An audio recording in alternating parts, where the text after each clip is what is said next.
And we are live. Welcome in, everyone, to the Every Point Sports Podcast.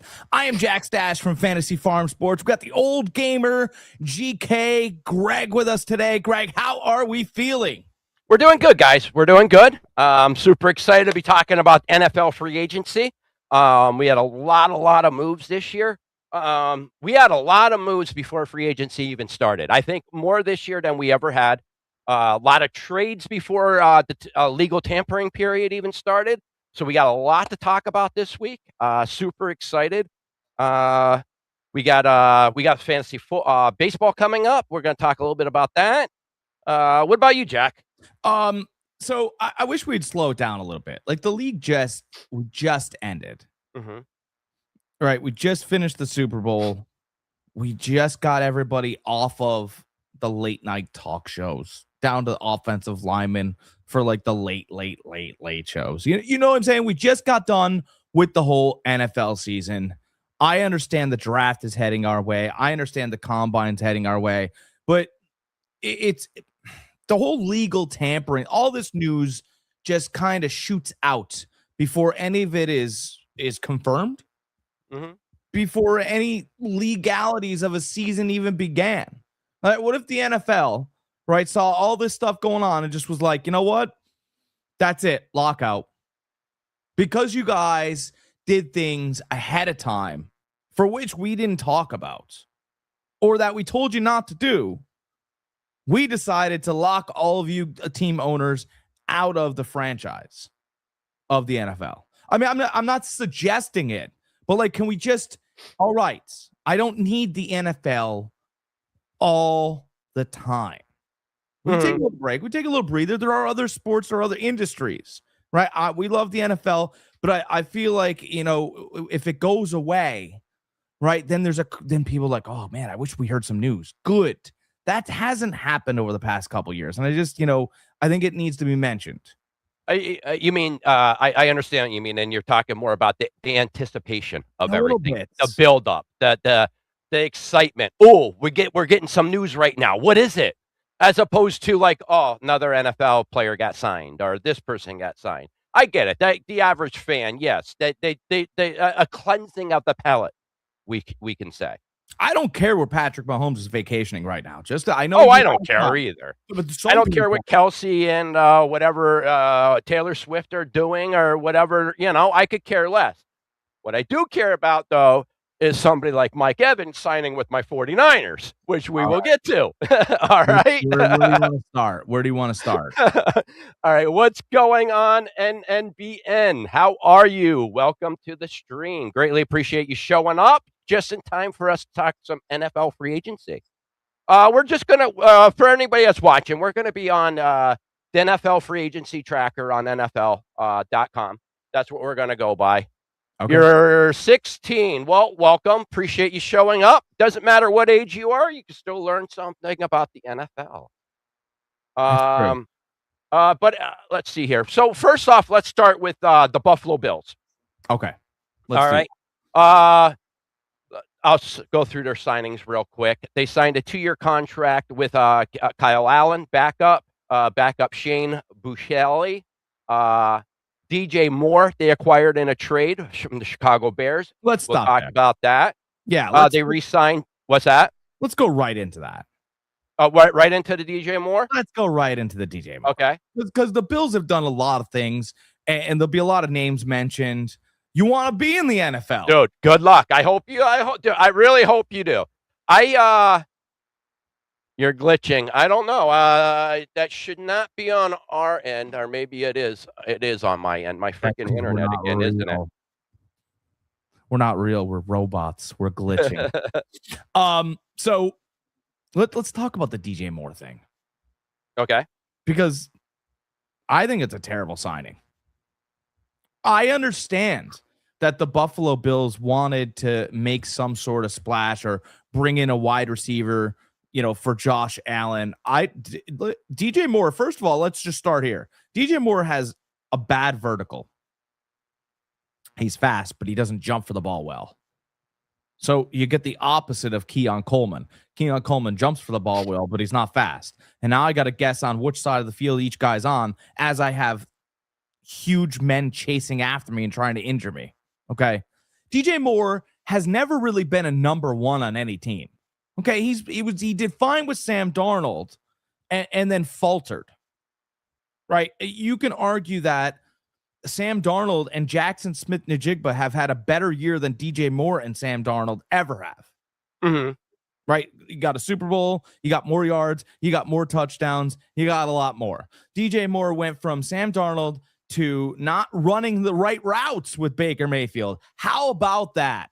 DJ, can you run the right route or let me know when you're going to flip your hips? Nope, couldn't do it. Which then you got a whatever. And then he went to Chicago with Justin Fields. And he only caught the passes from Justin Fields that were thrown off target. How about that? That's really good, right? Does Josh Allen practice in throwing a lot of off-target passes? No. Nobody does. No, but he's on target most of the time, right? So now you're getting a real quarterback. And my fear here is that the Bills are like, okay, let's look for somebody like Stephon Diggs. You're not getting him. You're not going to get him. No, he's not even close being the same. He's more of a speedster wide receiver than a Diggs.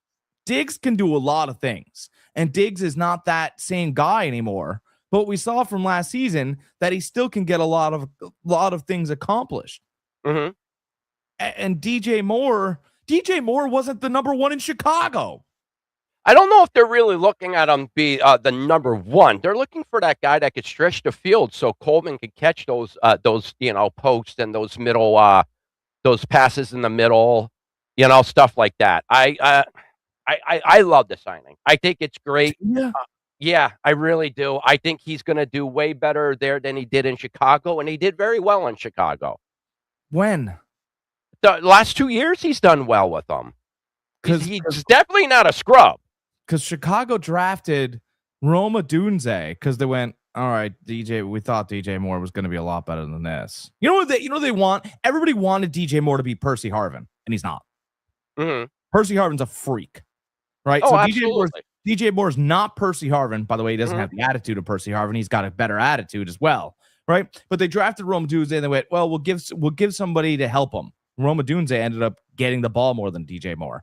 And then they went, okay, well, let's try to find somebody else like DJ Moore to pair with Rome Odunze. And maybe DJ can blah, blah, blah, blah. Luther Burden's better than DJ Moore now. Mm-hmm. I really think Luther Burden's a monster receiver. And that's why Chicago went, okay, we found our 2-1-2 punch.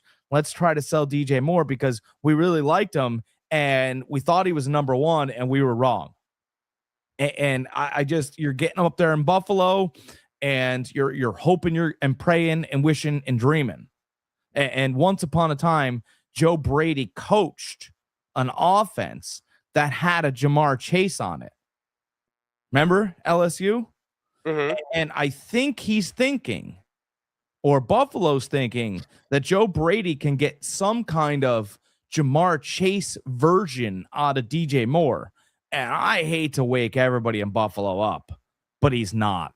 He's got the build, he's got the speed, he's got a lot of things. He's just not that guy. And I don't love it. You could have bought a lot of things and probably equal to DJ Moore. Hold on 1 second. I'm just looking here real quick. So that's my biggest knock is that you paid for a one, and I don't know whether you're getting one. Now, you on the flip side, you can get more work out of a Keon Coleman. If Keon Coleman thinks that his job is threatened a little bit, then maybe you get a little bit out of that. But okay, a little context real quick. All right, so 2024. Played a full 17 games. He had 98 receptions for 966 yards. Last year, yes, he did have a down year. He only had 50 receptions for 682 yards. But I think that had a lot to do with Loveland becoming the number one target there.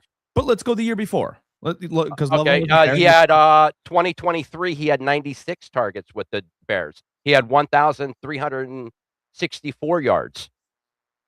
So Okay. like he's had some really good. He had 1, 2, 3, 4,000 yards receiving yards in his career. He's quietly been very, very good.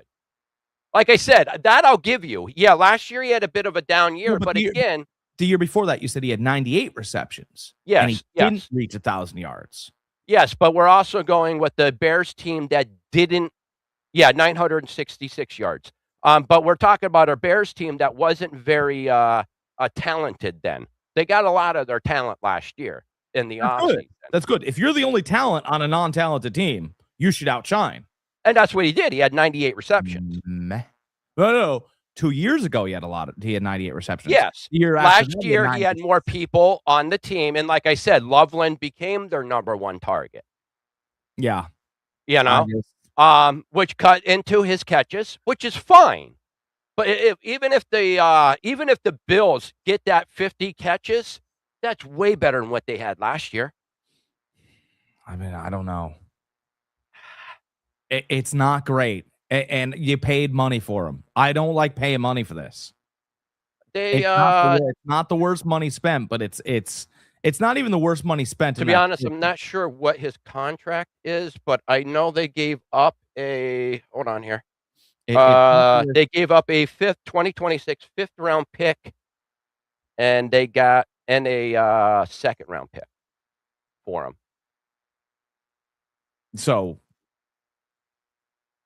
okay, all right, hold on. They got DJ Moore and a fifth round pick in exchange for a second round pick. So they gave up a second round pick, and in return, they got DJ Moore and a fifth round pick.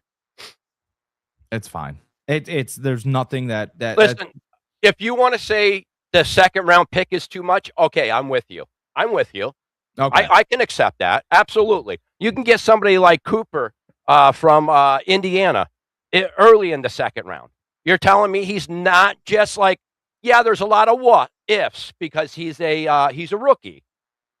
As opposed to getting a proven guy, but you're getting a guy on the cheap rookie deal, could possibly be better than a DJ Moore. I'll give you something with that. Good on a sloppy field because Indiana's sloppy. Big Ten, right? We'd go to that I'm on board with you. But as far as the fit, I like the fit because they needed another weapon there. They still need another wide receiver there. Even with this, they need another wide receiver there. By the way, we started taking plays off last year. Just a couple Chicago games, I think. You know what? I wanted to mention that. I seen that a couple times in the playoffs.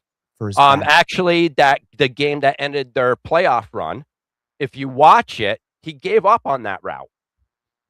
The last pick of the game, he gave up on that route. That's why it was intercepted.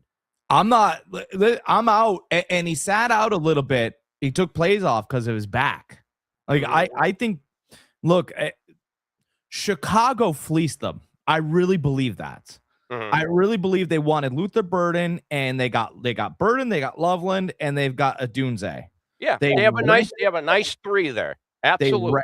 They rented more from Carolina to try and show that they were at least competent in trying to bring talent in, but he's not a one. Yeah, they brought him in before they had the talent. They brought him in almost 4 years ago. You know, they brought him in when they were rebuilding. They wanted to prove that they were stepping in the right direction. They brought him in for all those Justin Fields. Well, if we just get him a receiver, that's you guys. That's you guys. That's not me. Yeah, you're right. I've never claimed that Justin Fields can throw a football. I don't understand why he can't. Justin Fields throws a football in practice like Shaq hits free throws in practice. Yeah. Shaq's 80% in practice, by the way. I don't know if you guys know that. He was really good in practice. And with his free throw coach, that little 4'11" white guy, right? He did really well with that guy. But when it's game time and the helmets start flying and those guys start screaming, they say something about Justin Fields and his family, he just can't find a spiral. Actually, he spirals out of control and becomes a running back, baby. That's what happens to Justin Fields. All right, we got some more signings here. Let's finish up with Buffalo so we can move on to the next team. They re-signed Dawson Knox. That's good. That is They good. have a nice two tandem as far as Kinnard and him. Connor McGovern, their center, they resigned. That's good. Bradley Chubb, nice signing there. A little bit older, but still a nice signing to replace Joey Bosa. Like that one. Might be coming over to the Niners. We'll talk about that. Another nice silent signing I like here. D. Alford, 3-year deal, cornerback. Okay. Sam Franklin, safety, he re-signed. Another safety they signed, Charlie Gardner Johnson. Chancey Gardner Johnson. Yeah. We all know, listen, say what you guys want about him. Wherever he plays well. I don't know. Philly gave up on him, don't get it. Denver gave up on him, don't get it. He went over to the Bears, played excellent. They gave up on him, don't get it. Didn't he have a stint with the Lions too? Yeah. Yeah. He's good. Yeah. Well, here's the so he's from he's from Cocoa. He's from right up. He's literally his parents own a bar right up the road here, right up the road from me, and they're the nicest, sweetest people. They had he was in the Super Bowl with Philadelphia. He's got a Super Bowl ring or whatever. But you got to know, like, that dude, Charlie, was it Garner Johnson? Chancey. Yeah, Chancey Gardner Johnson. Yep. He doesn't care what your opinion is. Mm-hmm. But I'm the coach. He doesn't care. That's just the way it is. Mm-hmm. Like, he told, like, in Detroit, he told Patricia to pack his bags. And it's not really your place to do that. Mm-hmm. But he was right. He in Chicago, his argument was he wanted to be on the field more during certain packages. They basically said, you know, what do you know? And he's like, I know I'm a football player. I know I'll find a job. And he's right every time. And I think he's a great fit for Buffalo because Buffalo seems to get dinged up in that section of the field. Mm-hmm. And, you know, then their guys missed 2 or 3 weeks. He's going to play. Oh, absolutely. He's going to play.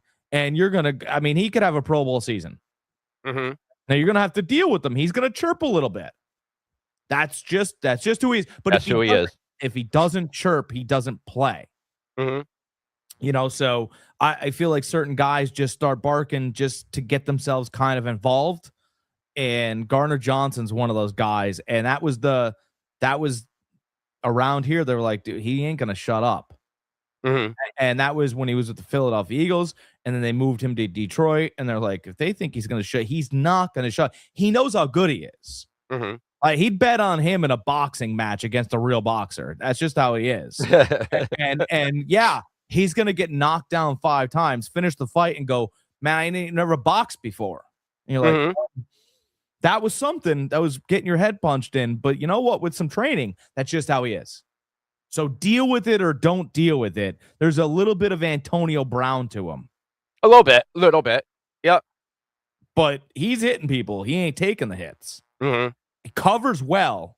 He covers very well. I don't see a very sticky. Yeah. I don't see a big. And he's not afraid to hit, like you just said. No. Absolutely not. I mean, if he wasn't going to land where he landed in Buffalo, I could see somebody like him landing in Baltimore. Enjoy absolutely. Mm-hmm. You know, or even if Harbaugh's up in New York now. Maybe the Giants would have taken him. Giants. Yep. Mm-hmm. That's the kind of he's like, I'm here to play football, and whatever you want to say about me, enjoy your day. Mm-hmm. So yep, I like him up there. There. They signed a revised contract with their kicker Tyler Bass. No big deal. And they re-signed their punter, Mitch Wisnowski, who was a former Niners punter. Oh, was he? Yeah. Yep, actually, we drafted him. Clan. The 49ers drafted him. I believe it was with the fifth round pick. Oh. Way back when, if I remember correctly, which I probably do. All right. 49er guys. Next, we got, speaking of being the 49er guy, I don't think we told everybody in the beginning about me jumping on board with Fantasy Farm Sports, becoming the 49ers writer for your website. Super excited to be on board there. I know we talked about it last year a little bit when you were kind of getting all this together and everything. For all you guys that don't know, Jack and I, we come from, we did articles from another website together. Yeah. We enjoyed that. Jack got his experience there, decided to do something on his own. And this year I'm jumping on board with him. And I wrote my first 49ers article actually last night.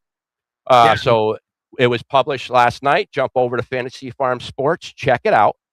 Give it a read. Drop a comment on the bottom. Let me know what you think. Let's have a nice conversation about it.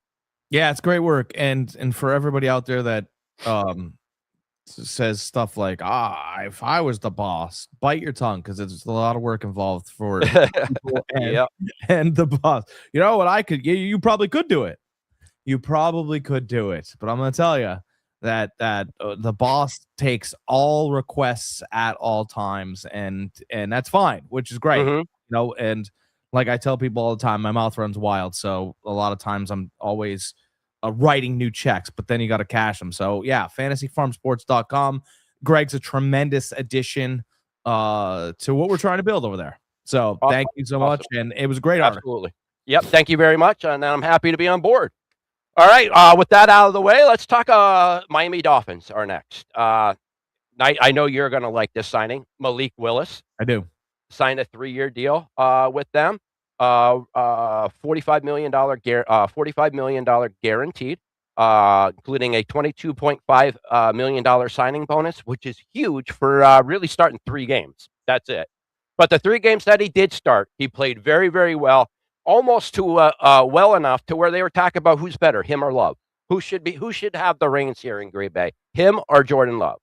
So I mean that speaks volumes to him. So I think he's going to do well with Miami. The 2 people that are running Miami, their head coach and their GM, is from Green Bay, so they already know what they're getting with him. They've seen him up and close, so it's not like they're going into this blind. They know what they're getting with him. He's been on their roster. So yeah, I think the most important thing is that the defense coordinator that was in Green Bay is now the head coach of the Miami Dolphins. Mm-hmm. And so he's seen him up close personal. He's actually schemed against him in practice. So he knows what the difference is between Jordan Love and Malik Willis. And if they're very small in either direction, that's much better. He'd rather start over in Miami with that talent. Mm-hmm. Right. Than the talent left over from years before and forgotten and all that other stuff. I like the Malik Willis signing because they've paid him money, but they haven't given him forever. No. And I like that. That's fair. It's a fair deal for Willis. It's a fair deal for the Dolphins. If he performs well in those seasons, well, then obviously, he'll get a better contract. But they have guaranteed him some stability. They do understand that he's not a clown because they gave him guaranteed money. He's not going to be in the clubs. He's not going to be there in the news. Apparently, he's a stand-up character. So I'm excited from many standpoints because I thought last year that he was kind of, Lamar Jackson light or in that area. And when he came dynamic, you mean, as far as making plays with his arm and legs, being a dynamic player. Yeah. And out of Liberty, I think he did a really good job. He needed time. I mean, he was absolutely young. Yes. Probably should have never drafted him that high. When he did get I think he got a start for Tennessee on Thursday Night Football. I thought it was really nice that his parents came to the game. They game planned well for him. They gave him a lot of Liberty plays for a Thursday night game. The team hadn't seen it, and Malik looked pretty good until they adjusted. But he did look pretty good. He did all the things he was advertised to the fans to do very well. Couple passes missed, couple plays he called wrong. That's fine. I think they won the game. But you saw some of what he was advertised as. Well, I think we should go back to what you just said, is he needed time to develop. And I think that's what with a lot of these quarterbacks that get drafted in the first round, especially mid-round, from 10 and on, they need time to develop. You're taking them in the first round. You want your bang for your buck. You want to see them do well right away. But I'm sorry, that's not the way the NFL goes. You and I come from a different era of football where quarterbacks were giving 3-4 years, almost their whole first contract to develop, and then they were judged. It's look at everybody that makes it. Everybody gets drafted. They're this. They're garbage. They can all throw 60 yards. Let's just start there. But they all have the talent. Yeah, let's start there. Anybody that is drafted in the NFL, no matter what position, they have talent. But now what you're having to do is different things, right? It's your job to yell at a man that has a family. It's your job to find a home or rent a place. It's your job. So you have a lot of extra life things, right? Before you're king of the dorm. Yep. Right. As long as you could do the keg stand, as long as the guy who looks like a dump truck, everybody loves you. Mm-hmm. Right. And you've gone from college life to professional life. You get a playbook that's very thick, and you have different variations, probably have 10 variations off of one play. Your one play in language is half a paragraph. So, and you have to learn all of those nuances. Mm-hmm. Can you learn them? Can you not screw it up? Now, if I do screw it up, I have to take ownership. By the way, I still got to yell at that guy who's got 4 kids at home and he's hoping to get another contract because he lined up with his thumb upright and he needed his thumb down. Oh, these are all things. Mm-hmm. So those are the difficulties. You'll be like, it's just football. Yeah, it is just football. But there are a lot of things that get in the way of the game. Absolutely. Absolutely. Yep. All right. Let's move on to some more of their signings. Tutu Atwell, wide receiver. Just a depth piece right there. And let's they needed a speedster to replace Hill, who they released. And by the way, they released for all you guys who are like, well, if you haven't been paying attention to where it was released, and they are taking the $99 or $92 million hit right away. So I mean that shows a lot. Atlanta's not going to pick any of that up. They can't. Really? They can't pick it up. Yes. All right. So what happens when the only way they would pick that up is if he was traded. If a player is released, the team that signs him can sign him to a league minimum, and then the team that released him has to pay him his guaranteed money. So that's what's going on there. The same thing happened with the other quarterback too. That was released. Kyler Murray. They paid him. Cardinals paid him his $30 million, but I believe the stipulation with that is they have to sign a league minimum. Yeah. I believe that's what the stipulation is. But he just we'll get to that Kyler Murray situation in a little bit. But yeah. That's what that means is they get released, that the team that released him has to get paid the guaranteed contract, and then the team that picks him up is signing him to a new deal. That contract's ripped up, no longer exists. You sign with a new team. It's hard to talk about contracts without having any of them in front of us. Yeah, and it's hard to understand. Oh my God, they owe $99 million. No, they don't. Because they have financial people in the background working the numbers and moving the money. Mm-hmm. Like that's and what you could do with that is you can split that up over a number of years. Some teams just decide to take the hit all at once. That's what the 49ers did last year. We had $102 million in dead cap money, and we could have spread that over, I think, a 3-year period. We could have spread that out, and we were like, no, we're just going to take that hit this year so we can move on next year and be fresh. And that's what we did.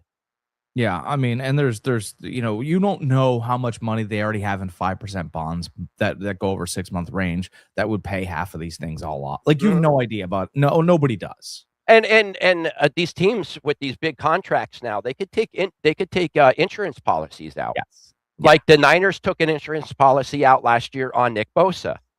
They picked up $10 million, $12 million this year off of his injury insurance that he had that got put onto our cap. So that was good. Yeah. So like you said, these teams have people behind the scenes that are very good with numbers and know what they're doing. So they're able to move stuff around. I mean, for instance, the Patriots were great at that for years with Tom Brady there, moving stuff around, moving pieces around. So yeah, like you said, if you have the right people in place, you can move these numbers around. There are people on this planet. I'm very sorry for you guys. I really am. I hope you all get help. I want to say that ahead of time. There are people on this planet that believe that Sam Darnold lost money because he played the Super Bowl in California. Well, he did. California's taxes. No. They had backdoor deals. That company. No, I'm saying though, his base salary and his bonus, he lost money. When do You're right. If behind, like when things are manipulated and this and that, yeah, he made money off of winning the Super Bowl there. But as far as his base pay, he lost money. He had to pay money. But where's the Super Bowl next year? In California again. Okay, so hold on. SoFi. So, all right. So we're in California again. And since I know this and you know this and all these financial gurus that work for these teams know this, you think their players are going to lose money playing in the Super Bowl? Oh. Just saying, California's a bitch. No, it really is. And I feel sorry for the teams that have to do business here because they have to, a lot of times, overpay a little bit just to get their guy because of the taxes there. There are certain caveats, but I'm telling you that every single player that works for these teams, I'm guaranteeing has a foundation somewhere where it's untaxable money, blah blah, right down the road. Again, guys, for the people that believe that Sam Darnold lost money for playing in the Super Bowl, I'll do the best I can to find you some help somewhere. I will. I'm that guy. I'm a good guy. I really am. But I want you to understand that the Seattle Seahawks starting quarterback who won the Super Bowl did not lose money. We're getting you help. All right. All right. Next, we got tight end Ben Sims, offensive tackle Jameer Saylor, Josh Unkik. He's an edge rusher. Matthew Butler, defensive tackle. Re-signed. He was with the team. Willie Gay Jr. re-signed with the team. Some other signings they had: Marco Wilson, cornerback; safety Zane Anderson; defensive back Lonnie Johnson; kicker Zane Gonzalez; and kicker Riley Patterson. A lot of these guys, I think, are just depth pieces. They can't really go out and hit free agency big like I think they wanted to because of the cap hit that they are going to be taking from just the Tua situation. Your first year is an evaluation. Yes. But they didn't want to move on with a quarterback from another regime. And they did know this quarterback. Mm-hmm. So they went, hey, look, give him a fair deal. That's what he's looking for. Let's tell people ahead of time that we're going to negotiate honestly and do the best we can with the talent that we have and the talent we're bringing in here.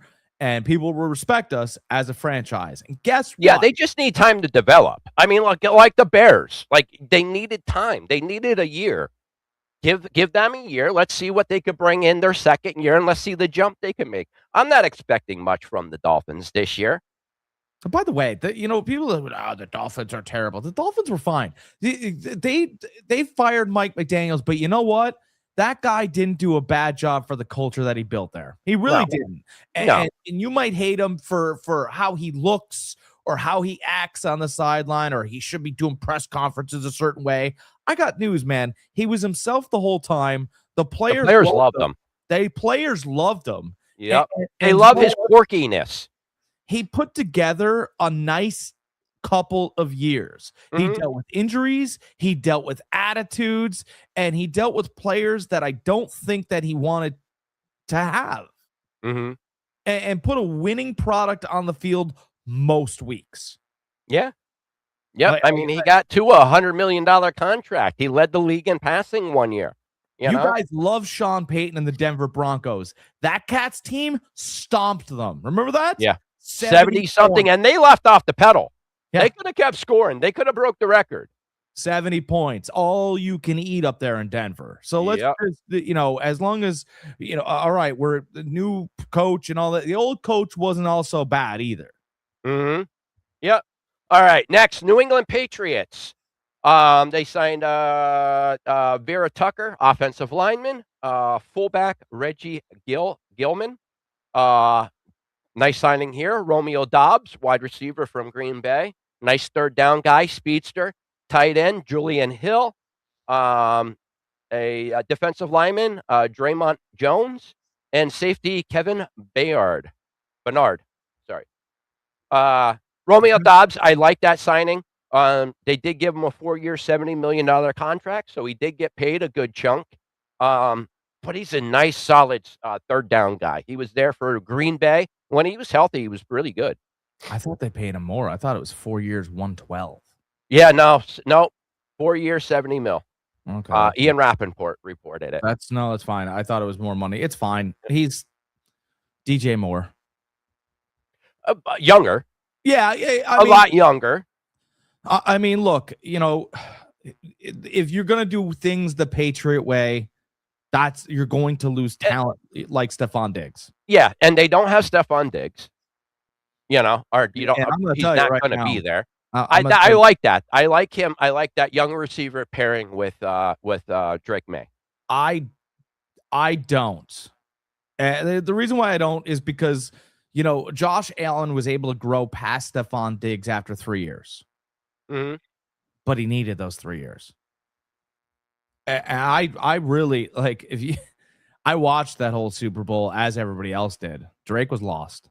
So his last name, represents 4 letters, and it should be Drake lost. Because you lost. But again, I don't put that on him. I put that on his offensive line. He didn't have time. He was flustered. No, absolutely. He had no time to throw the ball. But again, Seattle's defense did that to multiple quarterbacks throughout the playoffs. So, I mean, Purdy looked like a shell of himself out there against that defense. So, listen, I get it. That defense, that Seattle defense was nasty. What I think the New England Patriots really should have done was address that line more. Yeah, I don't think I'll go right out on the limb right now. I don't think they're a playoff team next year. Okay. You're taking his best tool, and yes, he's not number 1 anymore. But when you need 5 yards, Diggs is going to get you 5 yards. I saw the catches he made last year. Some of them were really impressive, and you're not going to get that out of Romeo Dobbs. He's a number 2 or a number 3, but who's your number 1? Is it Booty? They never had a number 1 though. They didn't, but they also had the greatest player on the planet. They don't have the greatest player on the planet there right now. No, I get it. But they have a great coach there. I think they'll be fine. I really do.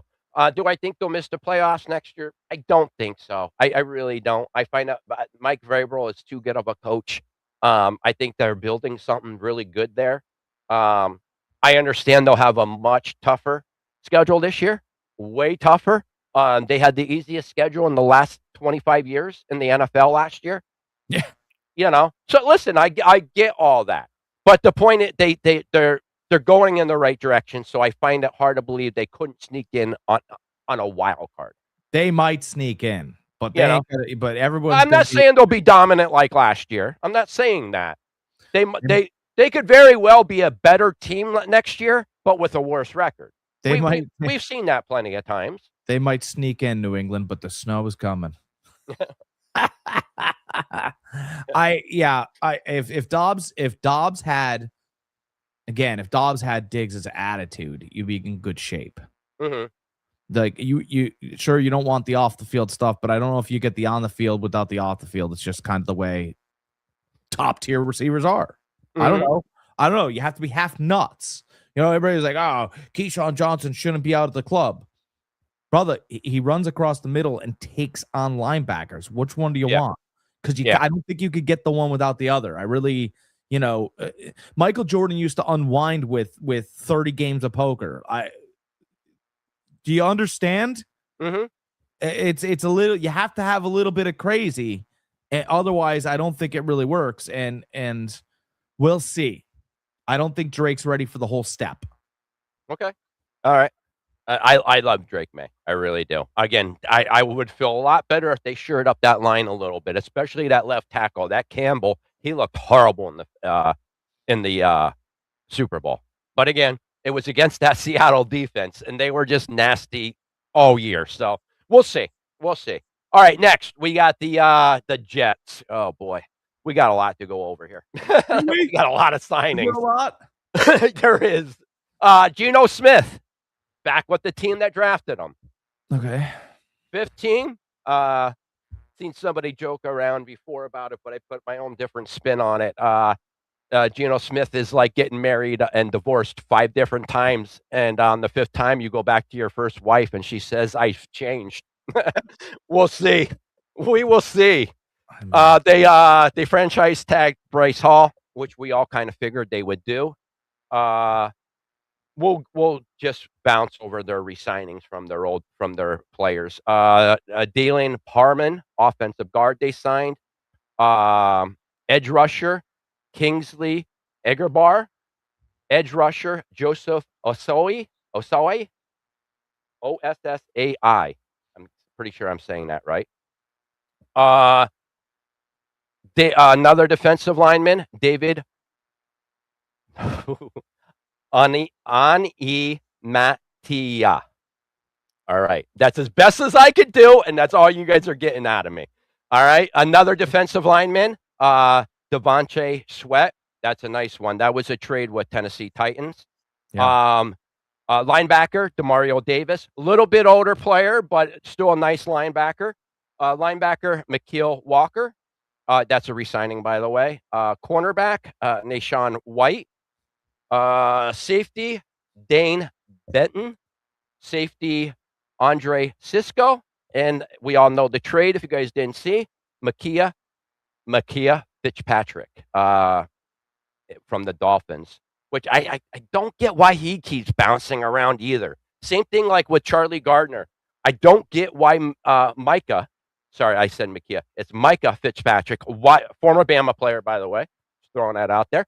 Why he gets bounced around so much. Guy's a great safety. Yeah, his best years are probably gone though. He's been Yeah, no, I agree, but he's still good. He's always been a coverage safety. So I just don't get why so many teams are so quick to get him off the team. I don't know if he has a bad attitude or what. Spent a couple years with the Dolphins, couple years with the Steelers. Seems like 2 years and he's gone with most places. Yeah, but again, he's a fine safety. He's not. I think they're looking for safeties now that aren't his side. They're looking for 6 foot runs a 4.36. Yeah, yeah. That ain't him. No. And up until 2 years ago, it was no safeties except for your extreme fast ones like Savage and other safeties like that. Darnell Savage from Maryland. Guy was ridiculously fast.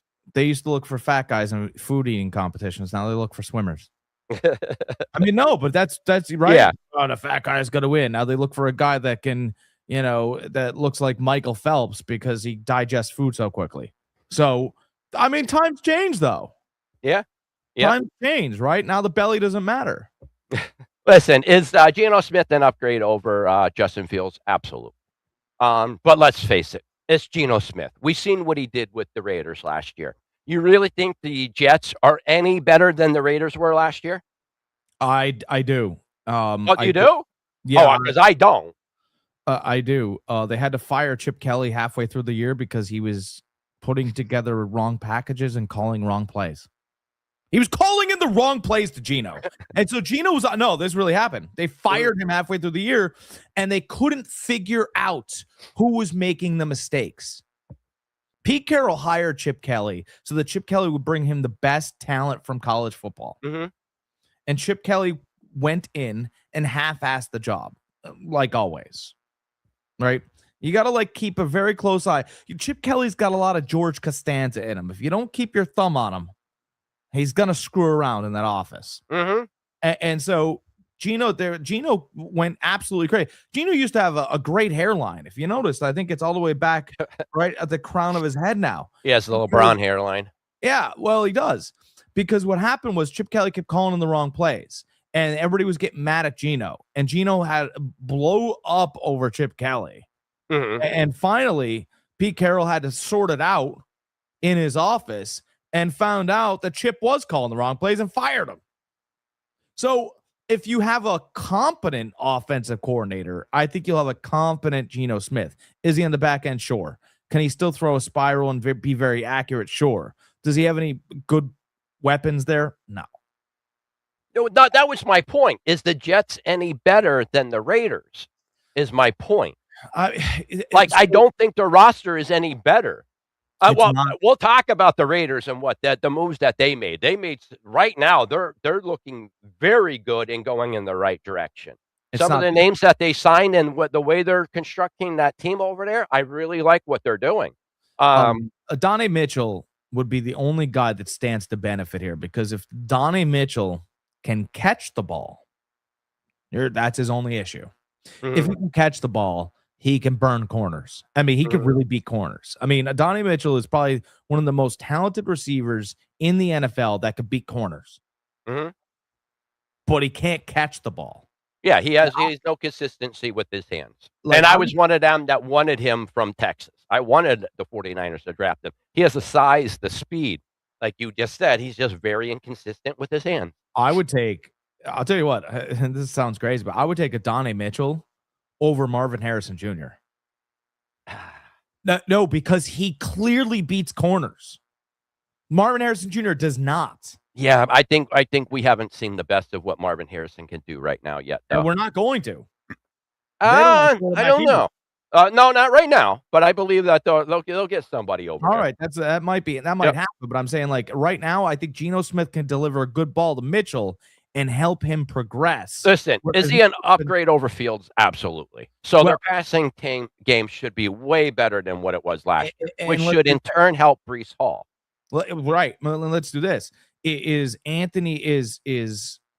Geno Smith an upgrade over Anthony Richardson? Yes. Okay, because Anthony Richardson, one, he can't consistently throw the ball either. He's a hell of an athletic talent, and he can't stay healthy. Okay, so let's say Adonai Mitchell's getting a quarterback that could throw towards him a lot. That could be a guy, and I don't love him, but it could be a guy you could see, and you're hearing fantasy buzz earlier, like, hey, and I really do like him. And those passes he caught last year where he had good games, you were like, bro, that cornerback had no chance. Yeah. He was passed him by 2 yards. 2 yards is a lot in the NFL. You're not playing Tulane. You know, you're really blown by him. So anyway, I think that's an upgrade. Okay. All right. Let's see here. That was the NFC East. Now we are on to the AFC North. We got your Baltimore Ravens here. They re-signed Tyler Huntley, signed Durham Smythe, offensive lineman John Simpson. Big name they signed, Ed Rusher, Trey Henderson. And let's see here, signed a safety, Jalen Hawkins. I believe was the safety from the Bengals, if I remember correctly. Big name here, of course, Trey Henderson. We all know what happened with the whole Crosby situation. Them trading for him, 2 number ones, him coming in, fell in the physical. The next morning, them signing Trey Henderson to basically the same amount that they were going to pay Crosby. A little bit about what I think happened with this whole Crosby situation, and I'm pretty much the same with the ESPN and NFL guys. Basically, what I think happened was they got shell shocked. They're like, "Oh, we just gave up 2 number ones for a guy that we can sign that's making the same money and has the same productivity, and a guy that is injured. We know he's injured. His doctor says he will be ready. He's not ready for a physical. Like, he's not going to pass any NFL physical, but he's going to be ready for the season. Like, he's 5 weeks removed from crutches. Like, he's not going to pass a physical. It's not going to happen. So basically what happened was buyer remorse from Baltimore. And since it was only during legal tampering, they were able to get away with it. So that's what I think happened. That's what a lot of people think what happened. They got a hell of a player with Trey Henderson. Not saying they didn't. They would have had another great player with Crosby too. But the thing with that is they're giving up 2 number ones. They're giving up the 14th pick this year, and who knows next year. They usually pick in the 20s because they're a hell of a team. They're a good run organization. They always have a winning record. They're always in the playoffs. You know, so they're always picking in 20 or lower. So that division goes this way now. That division goes Cincinnati, Pittsburgh, Cleveland, and Baltimore. Baltimore has now made themselves the laughing stock of the NFL. Yeah. One other thing to say about this whole situation is with Baltimore doing this in the Crosby thing, that is going to be they're going to have a harder time. And Scheffner said this. Adam Scheffner. This isn't coming from my opinion. Adam Scheffner said this. A lot of teams are going to think twice about doing business with the Baltimore Ravens. Their word isn't their word. A hard time. They're done for the next 10 years. You know? You better draft perfectly. Yeah, because nobody wants to do a deal with you now. No, it's over. The general manager position there has been a mess since Ozzie Newsome left. Yeah, he was a hell of a freaking, and I'm not another Bama guy. So, but since he's left, it's been a joke. I do believe, and now you don't have Harbaugh there to kind of even things out. I do believe that John Harbaugh has probably been more vocal than they've asked him to be in that Baltimore Ravens locker room. And so now he's no longer there. The Baltimore Ravens' best move of this offseason, actually, they don't have one. They lost Isaiah Likely as well, their most talented tight end, to the New York Giants. Hendricks is fine. It doesn't matter. Yeah, Henderson is a good pass rusher. He's really solid. He's up there in age. I believe he's 32, if I remember correctly. So, I mean, but he is a hell of a pass rusher. But, I mean, you're getting I get Crosby. He when he's healthy, he's up there too. I can't go. You can't go wrong with Trey Henderson either. So but the way you went about it is what I question. You lied to the league, though. You said he didn't pass a physical when he couldn't pass a physical. Exactly. His doctor came out that did the surgery and said he will not pass a physical. Every team that is meeting with him knows this. Every team that is calling for him knows this. Baltimore had that information ahead of time. So, yes. I mean, they're the worst franchise in that division right now. And happy shopping, because you don't want to give up draft picks. The reason why is you'll need them all. Yep. And now you will need them all, which is sad because that organization has been very well ran for the last 20, 25 years. I wish we had some music. We could play some a last dance by Garth Brooks, because that's where Baltimore stands right now. No, it's gonna be bad. All right, next we got Cincinnati Bengals. Cornerback Josh Johnson signed a 1-year team. Backup offensive tackle Orlando Brown Jr. Guard Dalton Reisner. Edge rusher Boye Maffey. Defensive lineman Jonathan Allen. That's a nice signing right there. Cornerback Jalen Davis re-signed with the team, and safety Byron Cook signed a 3-year, $40 million deal with the team. That's a nice signing too. Best one out of there, Jonathan Allen, I think is a great signing. Plug up that middle, help with the run. That's a great signing. Again, you lose somebody on the caliber of Trey Henderson, you're going to need to replace him in the draft. Fine. They'll be able to do it. Yeah, they'll do it. I mean, they need to do something. What they need to do is, listen, that offense with Burrow, with T. Higgins, with Chase back there, like, don't touch it. You know what you need. We all seen it. How many times have Burrow's been down the field, goes off the field in the fourth quarter, he has the lead, and that defense, even with 30 seconds left, that defense gives up the touchdown. They need to draft defense. They need to go defense. Yeah, but they don't. And the thing is that they need back end help. They need safety and cornerback help. And this draft is deep there too, so they'll be fine. Absolutely. All right, next we got the Cleveland Browns. Tight end Jack Stoll, offensive tackle Tyrus Howard. He was acquired in a trade with the Houston Texans. Guard Tevin Jenkins re-signed with the team. Offensive guard Zion Johnson. Offensive lineman Eaton Jenkins.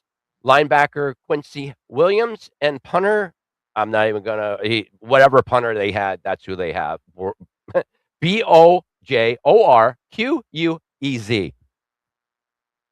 Try to pronounce it. I can't. We'll call him Corey because that's what his first name is. And Corey resigned. I mean, really, I think here's what we got to do. You got a fresh coach in there, which is great. Mm-hmm. One of two things, or the first thing that needs to happen is a quarterback competition. Mm-hmm. And no one likes this, but I don't care. How about that? You need a quarterback competition. Let's have a quarterback competition between Shedeur Sanders and Deshaun Watson. Mm-hmm. Okay. And Shedeur played last year. And if he can't beat out Deshaun Watson with your honest eyes, Mm-hmm. then Deshaun Watson's your starter. And you deal with it until you move on or draft or whatever you're going to do. Mm-hmm. Because, and you'll get some wins and you'll get some this and you'll get some flack and you'll get all this other stuff. But if you give the kid a fair shot, and listen, I like Shedeur Sanders. Mm-hmm. Do I think Deshaun Watson could beat him out? I do. Do I think he will beat him out? I don't believe so. Yeah, I don't know. It all depends on what step Shedeur takes going into his second season. He got the reps. He got some experience under his belt. He got some he never needed a confidence. That was always there. He got some rapport with his receivers, with his tight end, with his fullback. Fullback especially. He was a stud there. So I'm with you. I don't think he could beat out Deshaun either, but I like the competition. Going into the season saying, all right, we're going to have a quarterback competition. What I do like is they addressed a big need, and that was that offensive line. I mean, they signed 1, 2, 3, 4 guys on that offensive line. Will all of them start? Probably not. One of them definitely will. Tyrese Howard definitely will, offensive tackle. He'll probably move over to right tackle. But they signed 2 interior guys and a guy that could play multiple spots with Jenkins. They addressed that. That was a big need for them last year. So I do like that. I'm not the, you love Shedeur Sanders. Look at, I'm not the biggest Shedeur Sanders guy on the planet. Okay. But he's also not a 5th round player. No, you're right. Mm-hmm. So as long as you, the everyone that thought he was a 5th round talent over here are either stupid or liars. It's one or the other. Mm-hmm. Right. As long as you're over there, we're good over here. Mm-hmm. Okay, because the fact of the matter is that was Shedeur a 1st round talent? Look, man, probably back end, maybe early 2nd round. Mm-hmm. You could say late 2nd, early 3rd as well.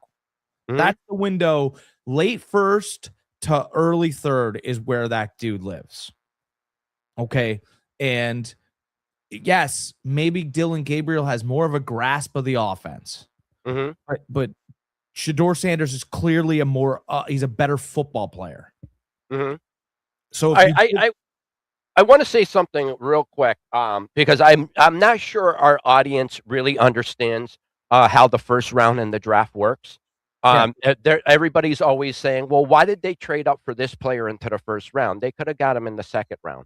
All right, the difference between drafting somebody in the 1st round and all other rounds, especially quarterbacks, is it's the only round where you're able to put a 5th-year option on these players.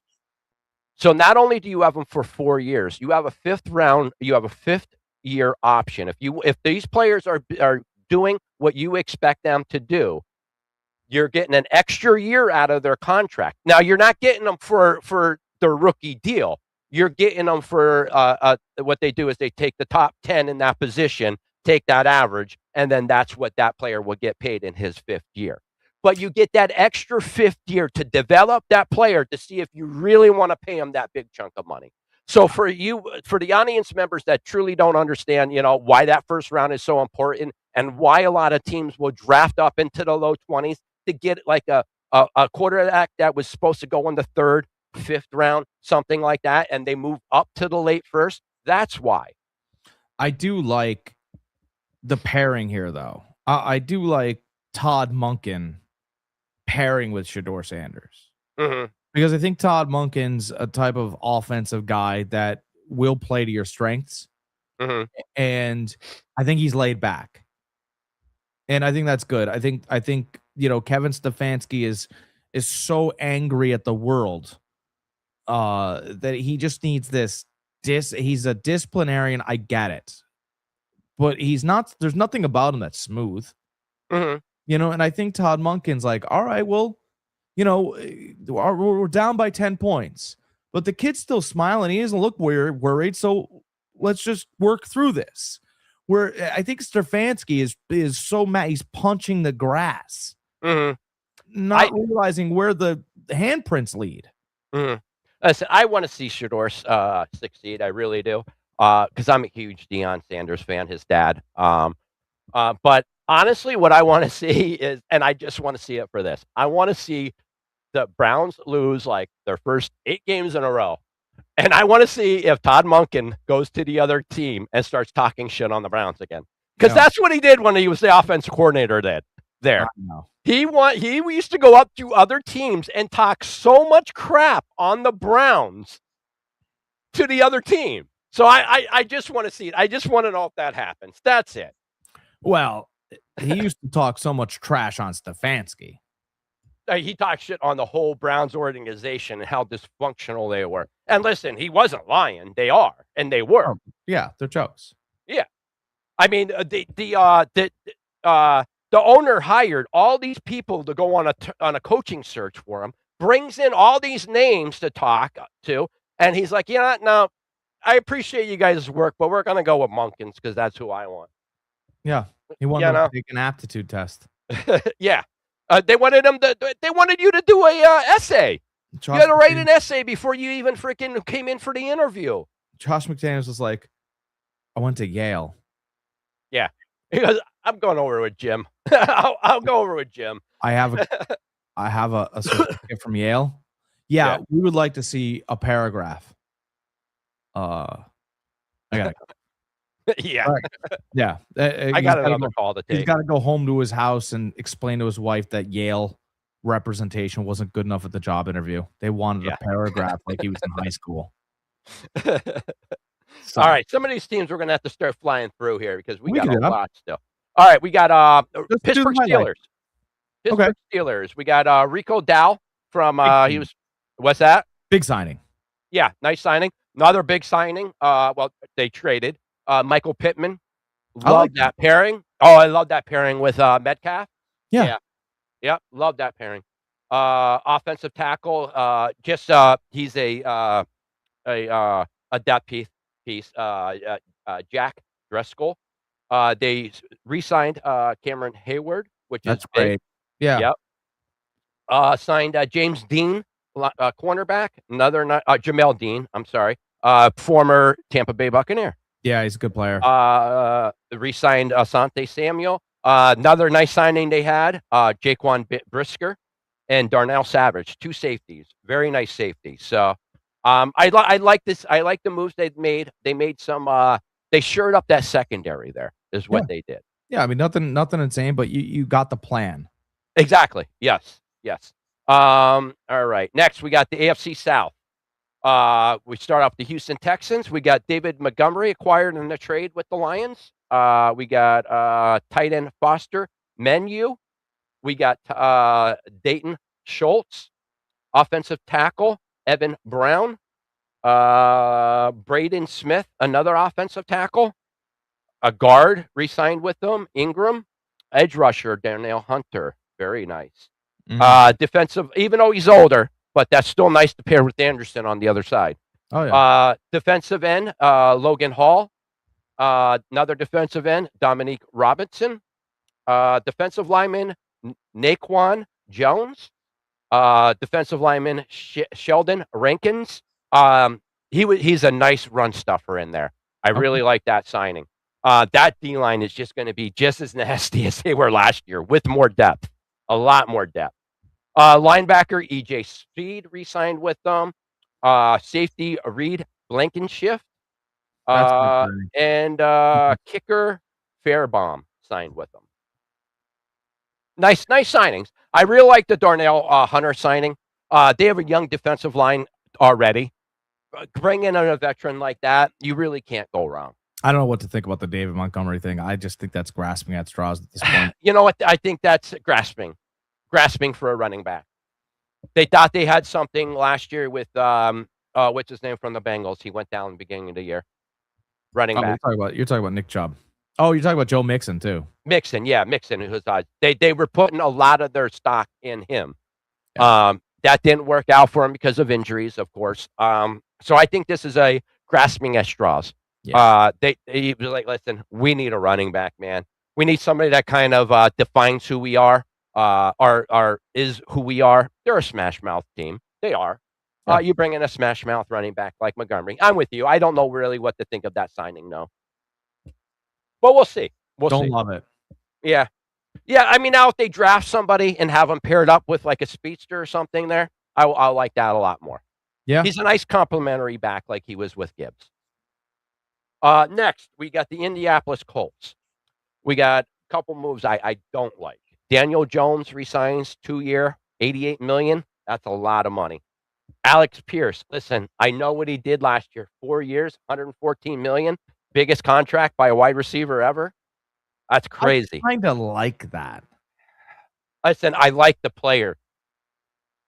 I don't know if he's worth that right now, though. I really don't. I need to see more. I need to see more. I'm sorry. I just do. Well, he was the number 2 last year Mhm. and gave you a touchdown in like 7 weeks. Yeah, listen, I A lot of know what yards. he did last year. He was a stud last year. He really He- was. He was the guy that I wanted my Niners to sign. So That's a lot of money. remember Desmond Ritter, Yes. drafted by the Falcons? Mhm. You know who got him drafted? Alec No. Pierce. They Okay. both played at Cincinnati, Mhm. a basketball school. Ritter's not a good quarterback, right? No, but he was solid in college. He was, you know, he He was was good. He was enough to get drafted. It was solid because he had a 6'5" guy who caught everything in the end zone, which is Mhm. Alec Pierce. I've been barking for years that Alec Pierce is like Mike Evans. You Mhm. throw it up, it's getting caught. Mhm. Like that's to me, that's no different than Mike Evans getting Johnny Manziel drafted, Mhm. right? But they're in the SEC. Listen, you can play wherever you want. Alec Pierce was setting records in the division they were in. Mhm. So Alec Pierce can do it clearly because he jumped, and now he's a Colt performing. And last year he had a great year Yeah, as he number did. Yeah. as a number 2. So Mhm. if you don't pay him to stay in house, where is he going? Mhm. No, I get it. It's just a lot of money. It I mean, really is. I A mean, lot of money on 2 players that, you know. if Tampa was going to let Mike Evans go, they would have paid Pierce. Like there were people knocking at that door. That agent wasn't bluffing. And Mhm. that's why Indy paid him, I think. I thought it was a good signing. I think he was probably the most talented receiver out there. Oh, he definitely was. He was the number 1 receiver out there. No, there's no dispute over that. None at all. It's just he's not better than Justin Jefferson to get that kind of contract. No, I'm he's just not. saying. I mean, he's not better than Justin Jefferson, but that Justin Jefferson contract was years ago. Yeah, I'm just saying. That's just me. I wanted to see more. I need to see another year. That's it. All right, another, let's see, edge rusher, Michael Clemens, another edge rusher, Adrian Key, a former Niner, defensive tackle, Derek Nande, and another defensive tackle, Kobe Wooden, safety, Jonathan Owens, and a kicker, Blake Group. Uh, some depth pieces. I mean, Adrian Key, he's Arden Key. I'm sorry, he's a solid guy. He's not a big edge rusher, but he's definitely a good rotational piece. That's what he was with the Niners, and he still is. He's an old LSU guy. All right. Michael Clemens, another edge rusher, another guy, a depth piece. That's what they are. So, you know, I don't hate the signings. Nope. Not a lot of signings. They didn't have a lot of cap room, especially after signing those 2 big contracts. I just Alec Pierce. All right, I'll give you the Daniel Jones though. 2 years, $88 million. That's just a lot of money. And listen, we all know how people has come back from an Achilles the next year. He's not going to look the same. No, I wonder what the front. I wonder again. Contract details matter. I wonder. 50 million in year 1, guaranteed. Yeah, so He's they're due. shoving him. So they're paying him. They're paying him to stay a year, and that's it. Yeah. So. Right, because then they'll move that contract and slice it up like a pizza, Mhm. and then you know everybody else will be happy, and they'll pay some kind of provisional tax or whatever, or a provisional draft pick, and they'll get some of that 50 million back that they guaranteed to them in year 1, 2 through draft pick compensation. Mhm. That's what they'll do. Yep. All right. Next, we got the Jacksonville Jaguars. This is going to be a quick one. They had one signing, Chris Rodriguez Jr. That's it. 2-year deal, $10 million. He's going to replace ETN. So yeah, that's really it. They re-signed a few of their own players, but I don't think we really need to go into that. Next, we got the Tennessee Titans. They signed a lot of players. They had the most cap room at anybody in the NFL, even more than the Raiders. And for you guys that didn't see, they have a new logo, new uniforms. Go check it out. Their new logo kind of looks like a Captain America logo, but with a T in it. It's actually kind of cool. They got two head coaches too, don't they? No, Robert Saul is their head coach. Yeah, but wasn't their offensive coordinator head coach last year? I don't remember who their offensive coordinator was. The Giants coach. Oh, okay. Yeah. So, I mean, that's nice. You know, anytime you have a former coach on your staff, it's nice. I think they're going to clash. I don't think they will. I think Robert Saul is he has a strong enough personality where he goes, it's my team. I think he's going to let what's his name run the offense. Dable run the offense, and he's going to stick with his defense, what he knows the best. Yeah, I think that's the way it's going to be. I think Dable being fired, and him being able to go with Robert Saul to the Tennessee Titans was the best case scenario, other than Mike McDaniels following Robert Saul to the Tennessee Titans, because Robert Saul feels comfortable enough to hand the reins over. Listen, this is your side of the ball. Take care of it. I'm going to take care of my side. So I like it. I like it until they prove me wrong. Right now, I like it. Well, let's just go over some of their signings because there is a lot here. Mitch Trubisky, Waylon Robertson, wide receiver, tight end Daniel Bellinger, tight end Kylan Grayson, offensive guard Cordell Volson, center Austin Scotchman, edge rusher Jermaine Johnson II. They got in a trade. They traded away Devontae Sweat for that. Edge rusher Jacob Martin. Defensive lineman Jordan Elliott, former with the Niners. So Robert Saul knows him very well. Defensive lineman John Franklin Myers from Super Bowl winning Seattle Seahawks. Very good defensive lineman. Defensive lineman Malik Herring. I don't know why this guy keeps freaking following Robert Saul everywhere he goes since he's been drafted with the Niners, but Solomon Thomas, defensive lineman. Cornerback, Cordell Flott. Another quarterback, Taylor. Another quarterback, Joshua Williams. Kicker, Joey Sly. Long snapper, Morgan Cox. And punter, Tommy Townsend. So they've had basically a whole new team. I don't understand the Trubisky unless they're definitely trading Will Levis. I think that might be on the block. Because I mean, if you're going to trade Will Levis, then you don't have any quarterbacks on your team, even though two of them are going to throw the ball. Well, all your eggs are going into Cameron Ward. He was the first overall pick. They're not giving up on him this year. They're not going to give up on him next year. After that, possibility. Mitch Trubisky, I think, is a nice veteran they're bringing in. Somebody that could show him the ropes a little bit, shall we say? Yeah. You know, a little bit of film study. This is how we do it. He's been around a couple different teams, around a couple good quarterbacks. I mean, he was Josh Allen's backup for a little bit. So hopefully he picked up on something. And I think that's what Tennessee's banking on. You picked up on study habits. You picked up on practice habits. Can you transfer that to our guy Ward? I mean, Trubisky took the Chicago Bears to the playoffs. Mm-hmm. Like he was a good quarterback until he didn't want to get hit anymore. I understand. Yeah, I don't want to get hit either. No, I mean that was one of his biggest issues. Is he stopped wanting to get hit. He had to deal with Matt Nagy, who wasn't the friendliest of people. But you know, Cam, to me, you drafted a player in Cam Ward that's a finished product. I've seen a lot of Cam Ward.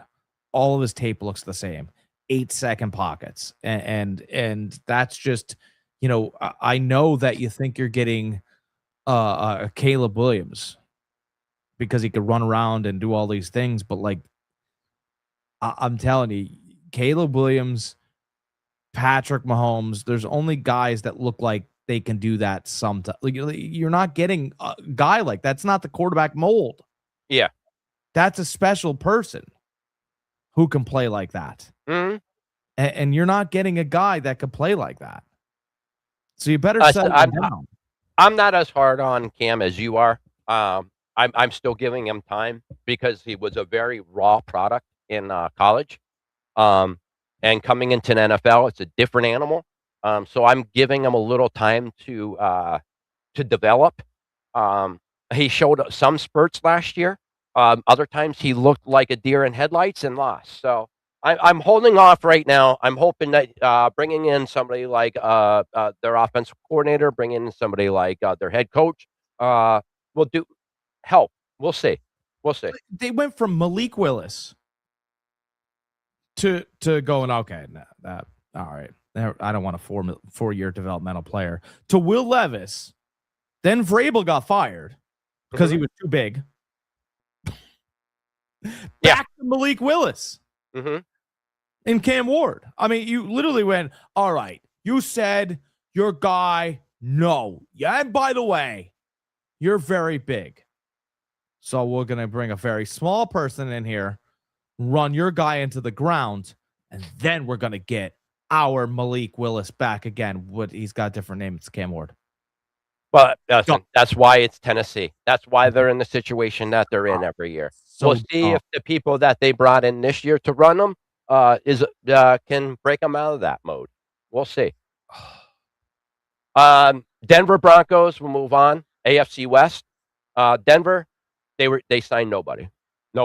They just re-signed their own players. So we're not even going to go over them. They didn't sign one free agent at all. They didn't trade for anybody. Kansas City, on the other hand, they've been a little bit active. They signed Super Bowl MVP, Kenneth Walker III. Like that a lot. I think he fits really good in that system. Very patient runner. I like that a lot. Another guy they signed, defensive lineman Kyrus Tonga, cornerback Hader Canoe, safety Gilman, and re-signed our long snapper. So they weren't too aggressive in free agency. I don't think they really needed to be. Two of their biggest needs, I think, one they handled with running back. They needed a running back. They got the best one out on the market. But I still think they need to shore up that defensive line a little bit. Chris Jones took a big step last year backwards, was a shell of himself. So I think they really need to shore up that defensive line a little bit yet. Look, the biggest problem was running back. Isaiah Pacheco, as tough as he runs, he takes 4 steps and gains 1 yard. 3 yards. Sure. The joke on him is he goes, I'll get you 3 yards. I don't care if you need 10, I'll get you 3 yards. That's the joke with him. I'll get you 3 yards every time. he just runs like he literally runs in place really, really hard. So, they had to get rid of him. You guys have no idea what kind of upgrade Kenneth Walker is. I know he's let's put it this way. They don't give Super Bowl MVPs to anybody but quarterbacks. Yeah. I want you to think about that. Let that idea marinate. They only give it to quarterbacks. And he's from Michigan State, the same college where Le'Veon Bell's from. And in that Super Bowl, he had that defensive line so cooked that he literally paused at the line of scrimmage, he was in there for a second or two, like his mentor. He loved Le'Veon Bell, like his buddy Le'Veon Bell. Yeah. He stood there in an homage to him and then bolted through. Right through. Yep. I know that everyone loves Jahmyr Gibbs, and Jahmyr Gibbs has never had a full workload. Let's start there. Even with Alabama, he never had one. Yeah, and so it's going to be Gibbs and Pacheco, and they signed Pacheco up in Detroit because Gibbs is still not going to get a full workload. You hear what they're saying about him? Not only about the 3 yards, though. He goes, they say that he's short enough to bite people at the kneecaps. Oh, my God. but so here's the thing, though. The truth of the matter is that, we love our running backs of yesteryear. But Kenneth Walker is probably going to outperform your Saquon Barkleys. Oh, yeah. I think so. McCaffrey's, your Jahmyr Gibbs. Bijan Robinson is questionable. But I'm saying, like, and by the way, the only reason why I put McCaffrey in that bunch as far as fantasy football goes is every single season after Christian McCaffrey has had over 400 touches, he has been injured the year after.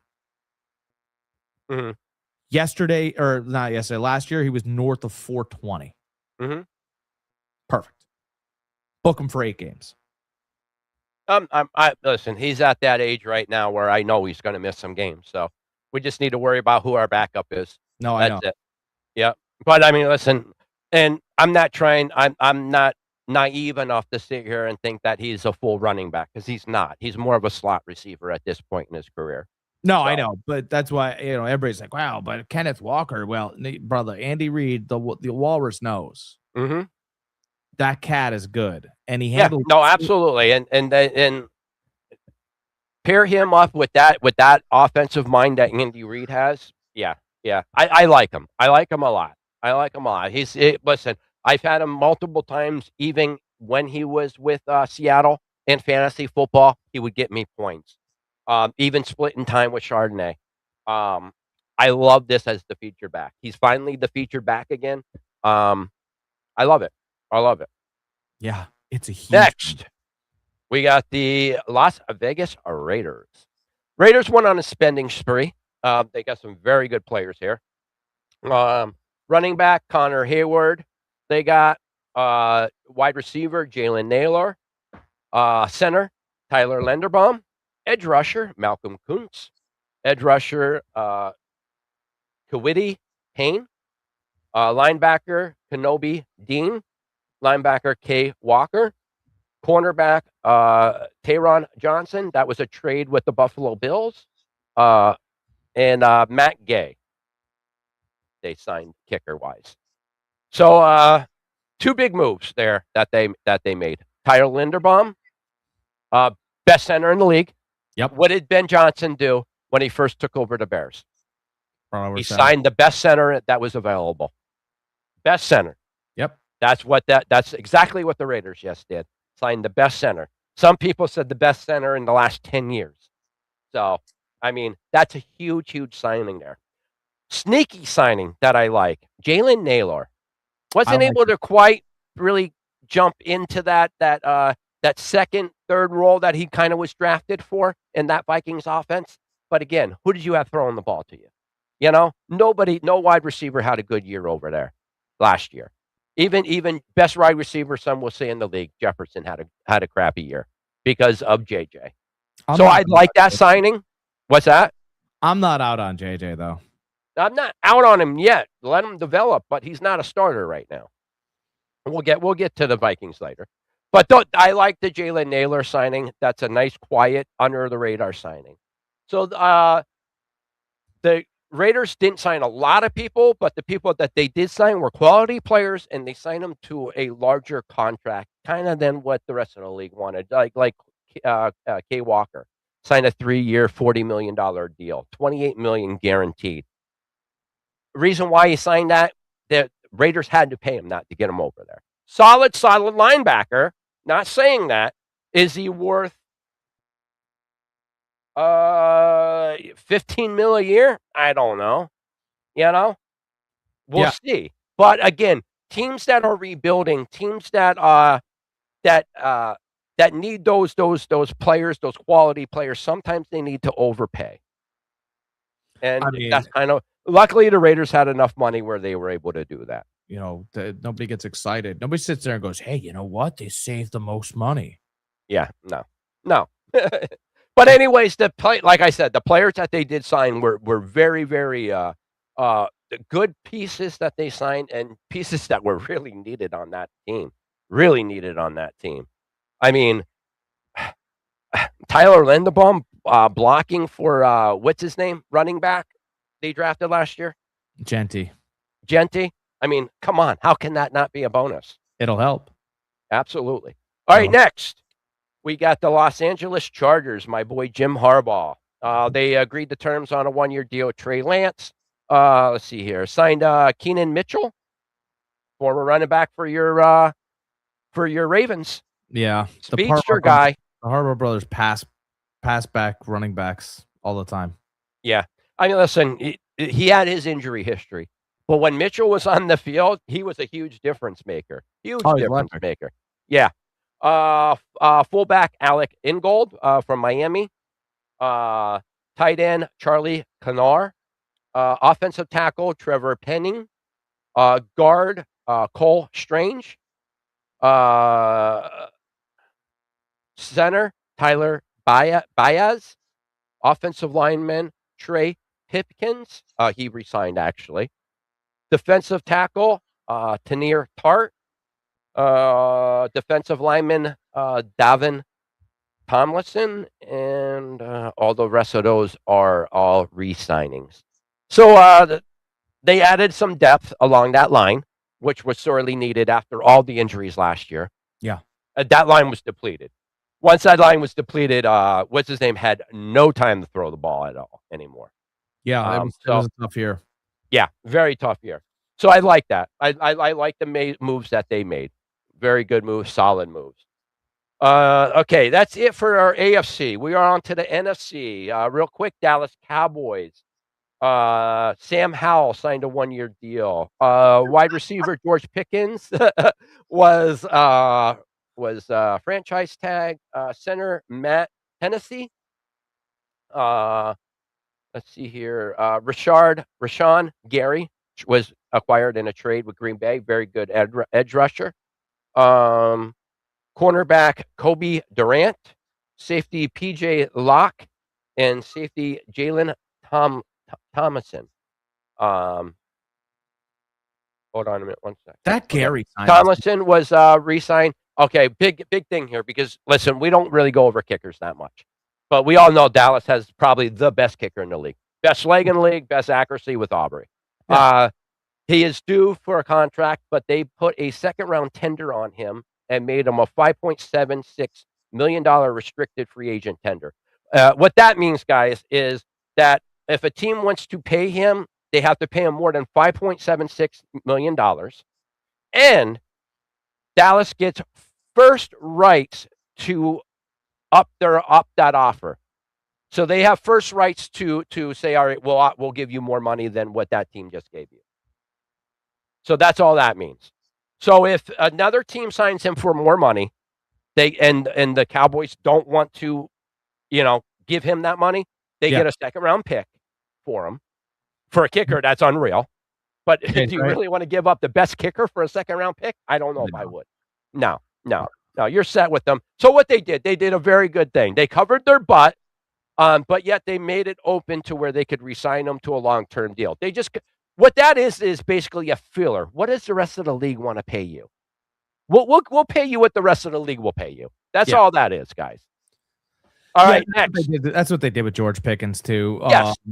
And that Gary signing is interesting because Gary and Micah Parsons were a good combo together. Yes, they were.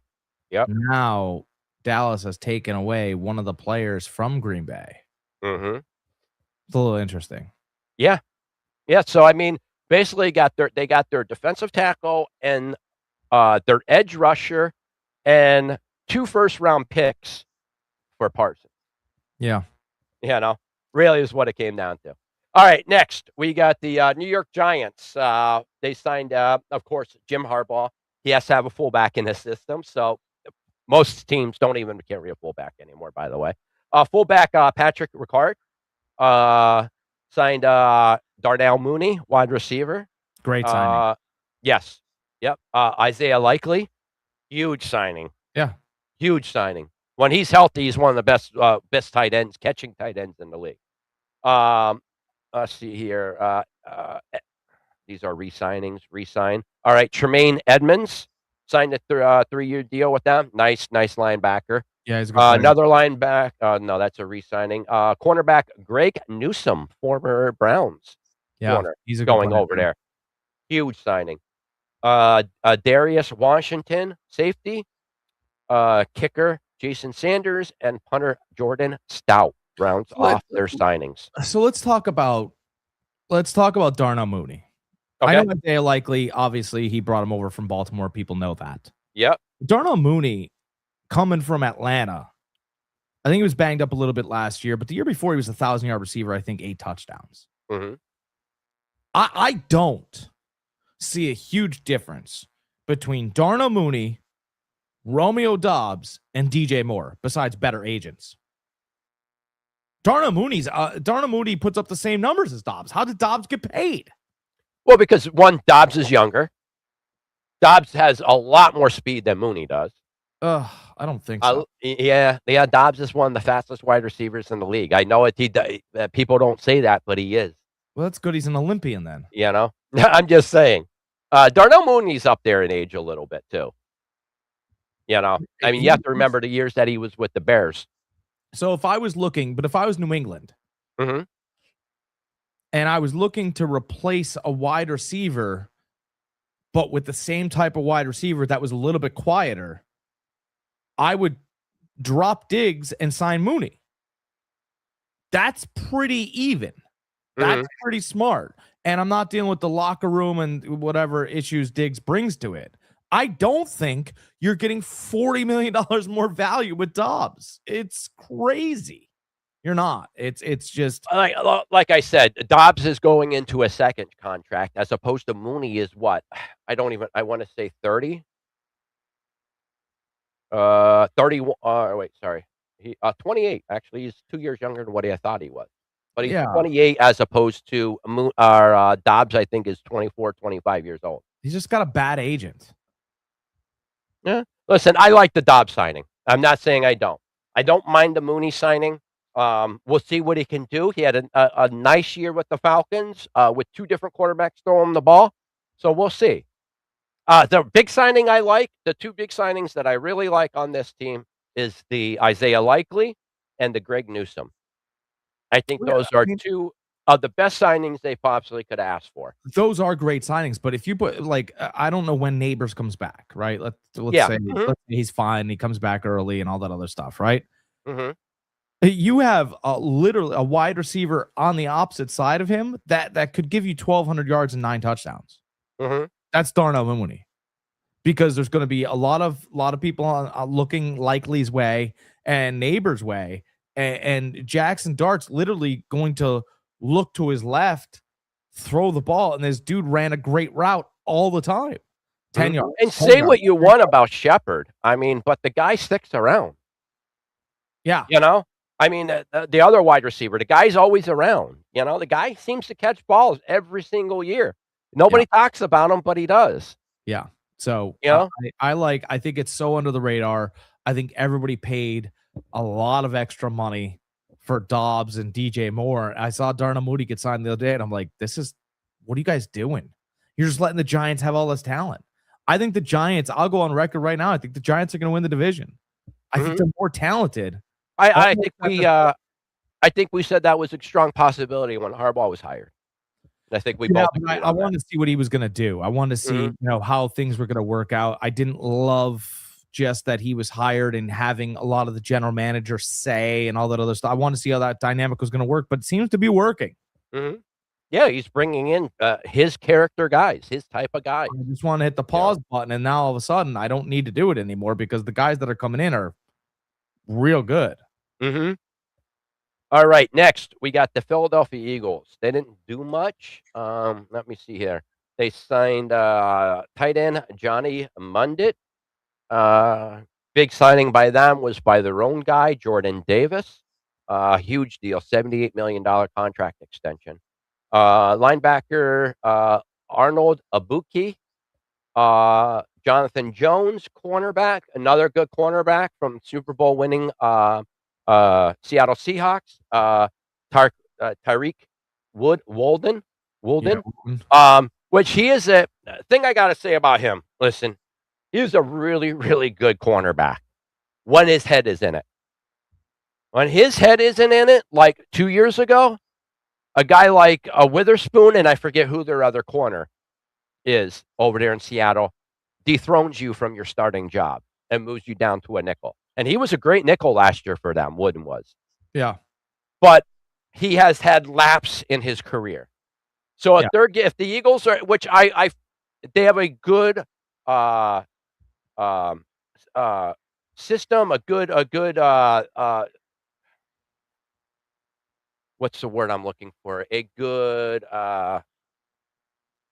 They have a good culture built in Philadelphia. That's what I'm looking for. Culture. Thank you. They have a good culture there that I think that he won't slip into that taking plays off mode. As long as Sirianni stays away from them, they'll be just fine.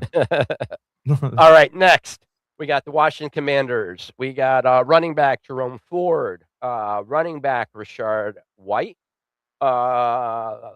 We got wide receiver Damie Brown. Another wide receiver, Van Jefferson. For you guys that don't remember, he was with the Rams, bastard wide receiver. Let me see here. Laramie Tunsil, offensive tackle. Another offensive lineman, Nick Allergente. Resigning. Edge rusher, Kayvon Chanson. And what else we got here? Sorry, guys. Defensive tackle Tim Settle, linebacker Leo Chanel, and cornerback Amik Robertson. So they were and they re-signed Jake Moody, former third-round pick by the Niners kicker. Ugh. Anyways, that's what Washington did. All right, Washington went from one of the oldest teams in NFL to this offseason being one of the youngest. Jake Moody was a good kicker. He sucked for us. Yeah. He was great for Michigan. Great for Michigan. And very solid for the Bears. A high ankle sprain in his left foot. Yeah. You ever kick I don't care. I don't care. I don't care. I don't care. I don't care. No. I'm not talking about Jake Moody. I'm just asking, have you ever kicked a ball? Yeah, of course I kicked the ball. Every kid kicked the ball. It's called kick. All right. But you have to plant if you're a right foot, if you're a righty, you got to plant your left foot and then kick with your right. Mm-hmm. Well, if you have a high ankle sprain on your left foot, you ain't going to be accurate with that right foot. So he's had a high ankle sprain for 3 years with the Niners? No, not 3 years. He was good in some spots. No. When he stepped up to kick the ball, I held my breath every single time. Every single time. I'm sorry, not every single time. His first 5 games in the league, I thought we got somebody special, but he was missing kicks. But I still had faith in him because Harbaugh loved him and said he was one of the best clutch kickers he's ever seen. So because of Harbaugh, I had my faith in him.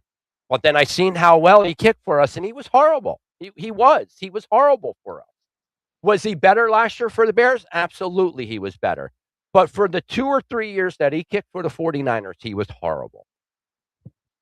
And I was glad to see him go. The guy that we got last year was 28 of 29. Pertino or something like that was his name. Love him. Yeah, you'll like him until he has a high ankle sprain. Then what? Listen, even Gay was better than he was. So, just saying. All right, next we got the Bears. Bears, let's see here. Wide receiver, Caleb Raymond.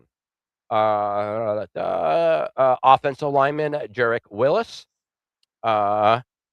Center, Garrett Bradbury was acquired in a trade with the New England Patriots. Yep. Defensive lineman, Neville Galmore. Linebacker, Devin Bush. Big signing. Yes, absolutely. Cornerback, Cam Lewis. Safety, Kobe Bryant. Huge signing. Former Super Bowl winner right there. Actually, he's a re-signing, Elijah Hicks. So Bears should be right in the same position they were last year. A very good team. Will they win as many games as they did last year? Who knows? They could very well be a better team this year, but the record doesn't represent it. They were really bad defensively last year, though. The thing that they did, where they made up from being bad defensively, they made up in turnovers. They were great in turnovers. They were tops in the league, 1 and 2 in turnovers, depending on what week it was. Yeah, so but you're right. They gave up big plays. They would give up touchdowns, but where they made up for it was with the turnovers. So some of these signings I think are really nice, like that Devin Bush, who you just alluded to. I think that's really good. That shores up that a little bit in the center of that team of the 100%. defense. And Kobe Bryant brings that nastiness to that team. That downhill safety that will just smack you. I saw those 2 signings and I went, "Oh, Chicago's for real." They're Chicago guys. Yeah. When you think of Chicago, those are the type of players you think of. But whoever's pulling the strings for Chicago is not playing games. Mm-hmm. You know, and I saw that a couple years ago, right? When they didn't just bring Caleb Williams in. They signed DJ Moore to give him a target, right? Mm-hmm. They signed a couple good players to give him some good targets. So everyone's like, "Oh, he's gonna be a bust." I'm like, if he's a bust, right here, it's fine. I was that guy. No, but I always said this. I said, I'm not gonna say he's not a bust, but if he's a bust, don't blame Chicago because Chicago's doing some good things around him. Oh, we even said that his rookie year. I mean, they went out, they spent a lot of money to surround him with some talent, like you just said. Like they did. They were like, listen, we know you're a rookie, but we're gonna surround you with some pieces. You know, that's why I always attack the whole, if you're like, "Oh, well, Matt Stafford went to Detroit." Well, I'm sorry. They got him a left tackle, a center, and Calvin Johnson. What else did you want them to do? Yeah. Like really? By the way, the number 2 there, he's on TV. You might know him. Nate Burleson. Like what did you want? What did you want there? Mm-hmm. Because he had a season where he threw for 44 touchdowns, and then the year after he had like mid-20s. Mm-hmm. So let's not nail Detroit the whole way. Matty needed to grow up. Oh yeah, absolutely. Absolutely. All right. Speaking of the Detroit, that's who we're on to next. Let's see here. They signed Teddy Bridgewater, quarterback. Isaiah Pacheco. Tyler Conklin. Oh, he's a good tight end. Underrated. Yeah. Oh, absolutely. Solid tight end. Very solid. So I like that move. Center, Cade Mays. Offensive tackle, Larry Borom. Not really sure who he is. That doesn't really ring any bells. And safety, Christian Eisen. So they weren't too active. I don't think they really improved their team that much. I really don't. They lost Montgomery, who's a nice piece with Gibbs. Yeah. I think that's a step. I think Pacheco is a step down from Montgomery. He is. Yeah, really. I mean, that Tyler Conklin, that's really it for as far as tight end. I can't really say they improved their team that much. What's that? Dan Campbell's going to be on the hot seat. I don't mean to interrupt, but Dan Campbell, it's coming. And as sometimes as much as you love somebody, right, for how they are, is going to be the same reason for why you hate them. Mm-hmm. And it's going to come just as quick as you, oh my God, but you don't. And then, but once you, right, like you only saw the front of the card. Mm-hmm. Right? Like, oh, look at that. That's a great stance. It's great. Look, he looks like he's really about to deliver. And then you get to the back of the card and you're like, wow, why'd he spend 6 years in the minors? Yeah. That's a long time for a pitcher. Mm-hmm. Oh yeah. Why didn't anybody give him a chance? Because he's like this. Yeah. But he's also like that when it's not working. Mm-hmm. And it's a real, if you can't, McVay, I just read a story the other day. Quick example. McVay the other day said he used to wear it as a badge of honor if he didn't get sleep the day before. Like he worked throughout the night. Mm-hmm. And he's like, he goes, that was really dumb. I'm dealing with people. Yeah. And he goes, I was always nasty to everybody the next day. Do you think I was a better human being and a better coach and better position because I sat around and went, I didn't get any sleep? Mm-hmm. No, I was worse. You're not. Because I was stupid. Yep. Yeah. Yeah. Mm-hmm. Hot seat. Dan. I get it. Mm-hmm. All right. Next, we got the Green Bay Packers. Packers signed Sky Moore, wide receiver, former Kansas City, former Niner. He actually became a good return man for the Niners. Speedster guy. Javon Hargrave, former Eagle. Oh, sorry, former Steeler, former Eagle, former Niner, and former Viking. So, listen, the guy's not a good run stuffer, but the guy could rush the passer even at his age from the interior of the defensive line. Zaire Franklin was acquired in a trade from the Colts. Very good linebacker.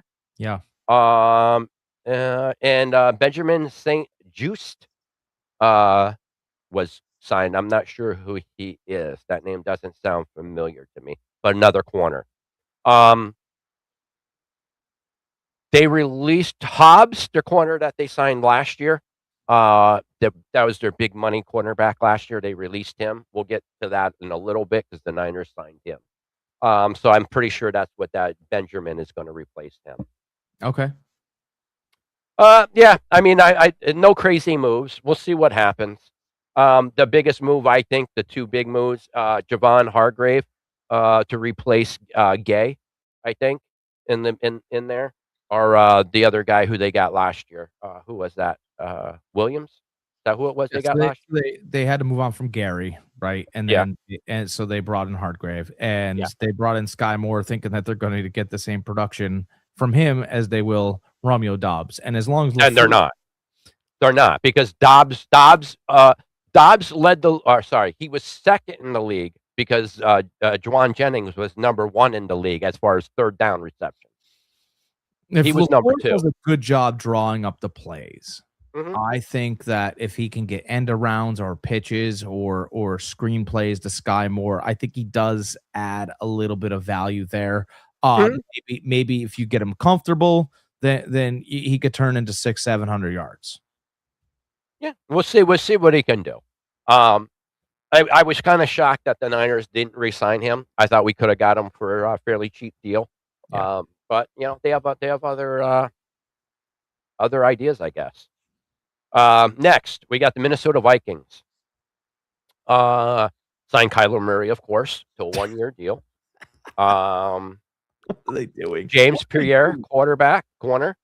That's it. That's all they signed. Everybody else was a re-signing. Kyler Murray, I like. I do like it. I like it for the fact that I want to see him with a coach that knows how to develop a system around a quarterback. They had that. Cliff Kingsbury. Nah. Kingsbury is not a coach. He's not a head coach. He's just not. He's a decent offensive coordinator, and even as an offensive coordinator, he gets bounced around after a couple years. Yeah, but he built the offense for Kyler Murray. Yeah, again, we'll see. I think what's his name? The coach for Vikings, Kevin O'Connell. O'Connell. I think O'Connell is way better at developing a system for a quarterback than what Kingsbury is. My opinion. We'll see. I just think Kyler Murray's limited by a lot. Oh, his size, absolutely. But what his size gives up, his athleticism comes through. And as soon as he gets injured, because it's coming, it'll probably be a week before the first Call of Duty comes out. I wish I was joking, but it'll probably be a week before the first Call of Duty comes out. He'll get banged up, and Vikings fans will be begging for JJ McCarthy, and JJ will look much improved. I hope he looks much improved. Listen, Kyler Murray, if JJ comes into a training camp and tears it up, he's going to be the starter. They're not starting Kyler. Kyler was signed for vet minimum. Yeah, JJ didn't pay him anything to come there. McCarthy didn't do a great job of seeing it last year. That was his problem. And Kyler Murray, listen, he did. He came out and said he's a childhood Vikings fan. So I always like to see that. Well, of course, he's a midget. He wants to be a Viking. He can't be. He's a mega man. Right? He's tall, right? Of course. Wow, look at that guy. Of course, he's been looking up to Vikings since forever. All right. Next, let's go into the NFC South. We got the Atlanta Falcons. Signed Tua, 1-year deal. Joan Dotson, wide receiver. Tight end Austin Hooper. They did franchise Kyle Pitts, so they didn't lose him. Deshaun Hand, defensive end. Cameron Thomas, defensive end. Defensive tackle Chris Williams. The linebacker, Christian Harris, kicker, Nick Folk, and punter, Jake Bailey to round it off. Is Tua really that much of an upgrade over Kirk Cousins? No, not at all. Why would you do this? Because so the one reason why they've done this, I can tell you actually. Okay. I know why they have done this, right? They have built this team now, even in the absence of their other coach. They've built the offensive line around a left-handed quarterback. Right? Mhm.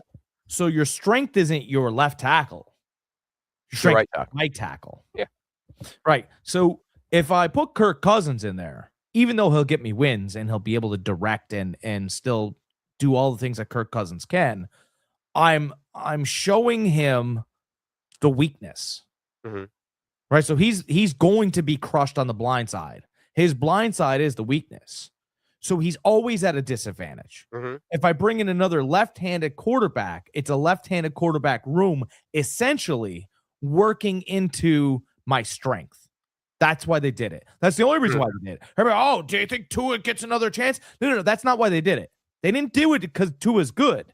They did it because Penix is unavailable with that ACL.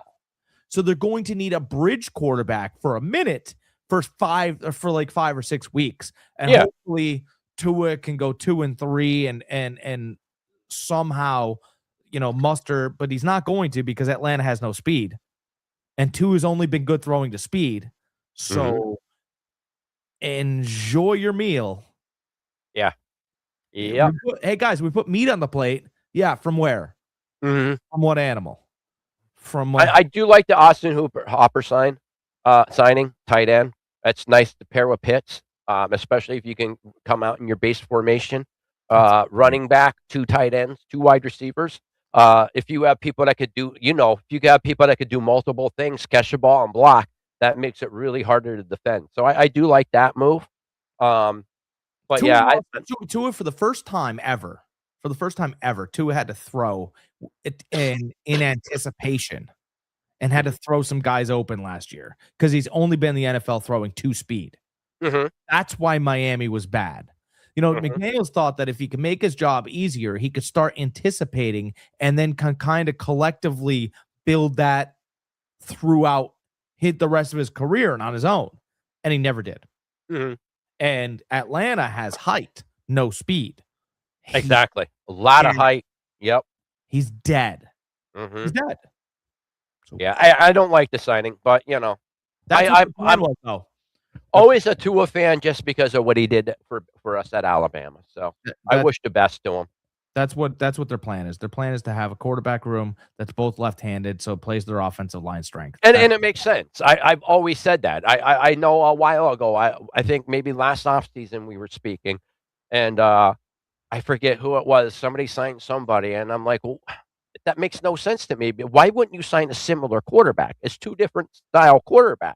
You got one that's an athletic running quarterback that's a dual threat, and you got another one that just stands back in the pocket and can't move. Like, to me, that never made sense to me. Matt Ryan and Kevin Stefanski sat in a room. They put 2 bullets in the gun chamber. They spun it. They both came out alive, and they went, okay, so we'll sign Tua then. We should be happy.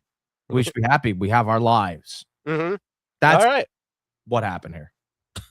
All right, next, we got the Carolina Panthers. They signed Kenny Pickett, John Mechie. Let's see here. Offensive tackle Stone Forsythe. Offensive tackle Rasheed Walker. Center Luke Fortner.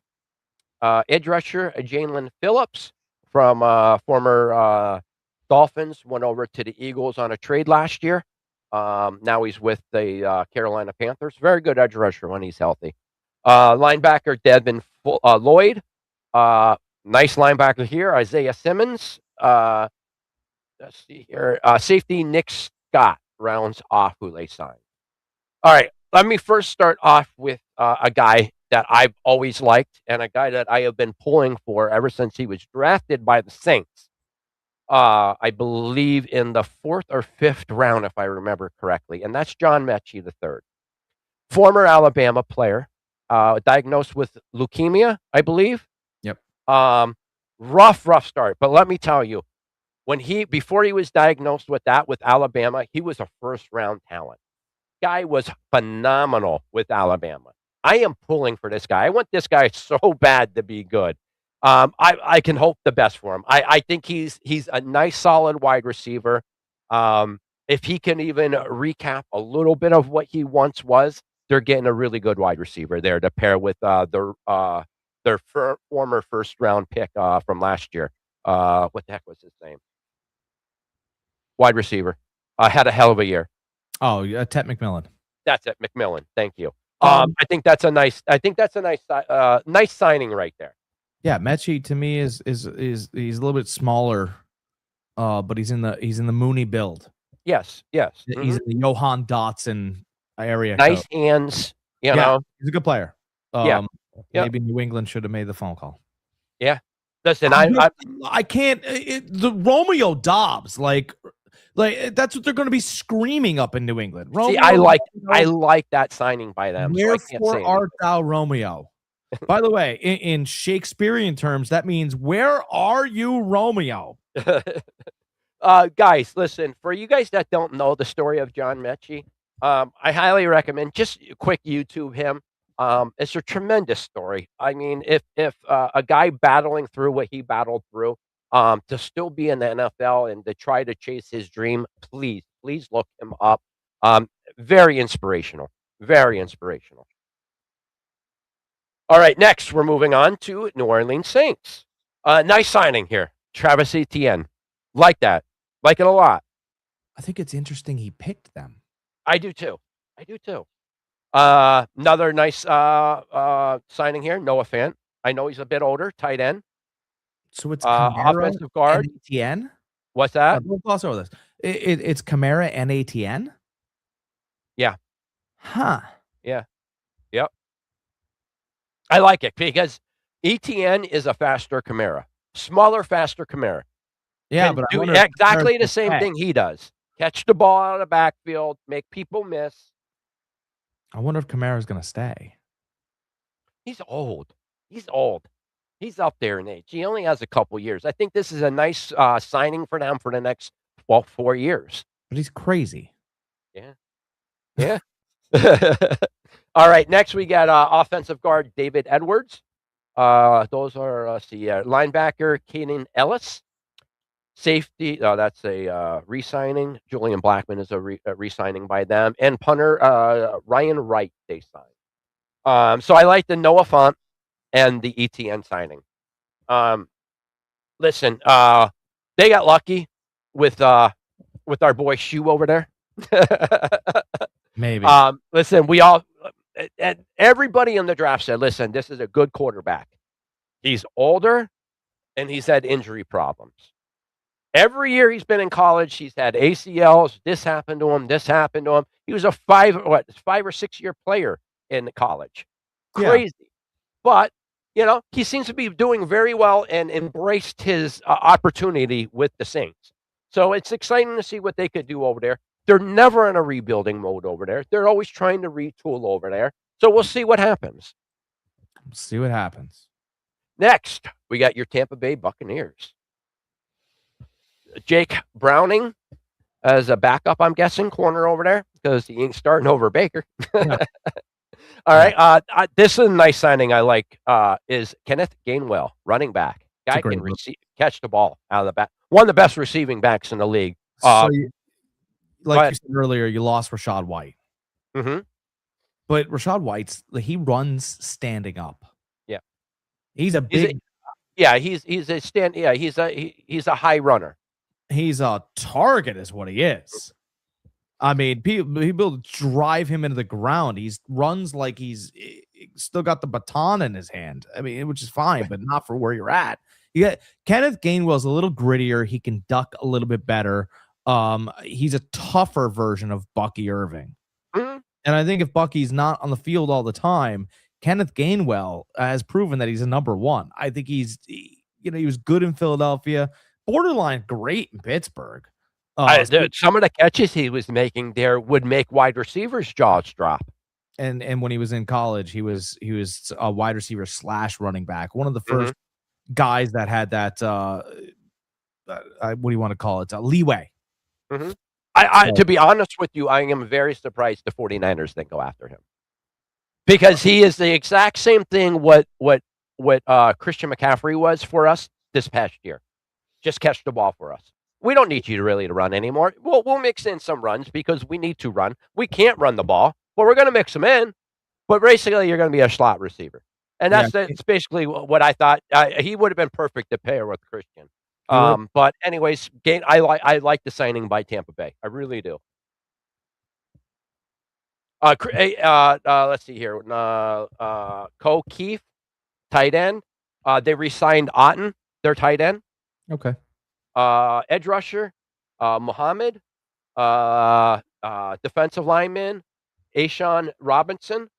Linebacker, Alex Elazone. And safety, Miles Hebrew rounds off their signings. So I like the re-signing of Otten, and I like Gainwell. I want to say this. Because but what do you guys think about Evans? Evans to me is done. I watched him last year before he got injured. He was slowing down the year before, and I hope he doesn't go to San Francisco assuming that he's going to be the number one. No, he's going to be our red zone target. That's what he is. He's going to be the guy catching the touchdowns.